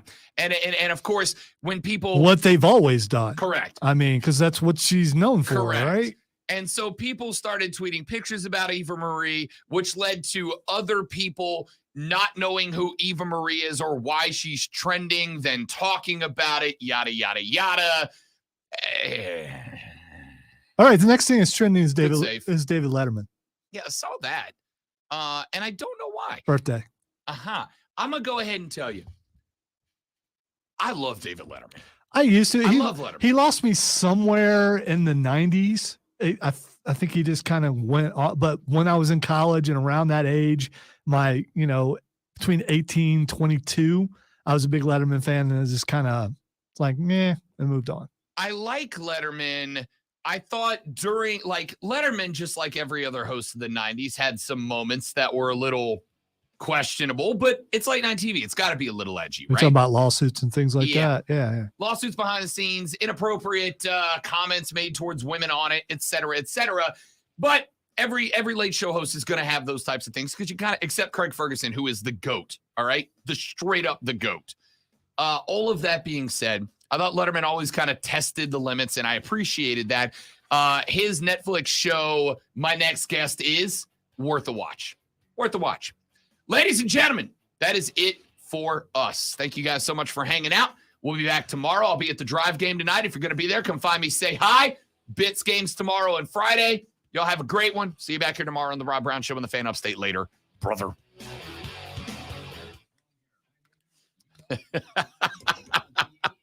Your mom is it's the ultimate argument winner because there's only two reactions to a dude making like a passionate play and you hitting him with the mom. With your mom. There's only two reactions. Reaction number one is to laugh at it.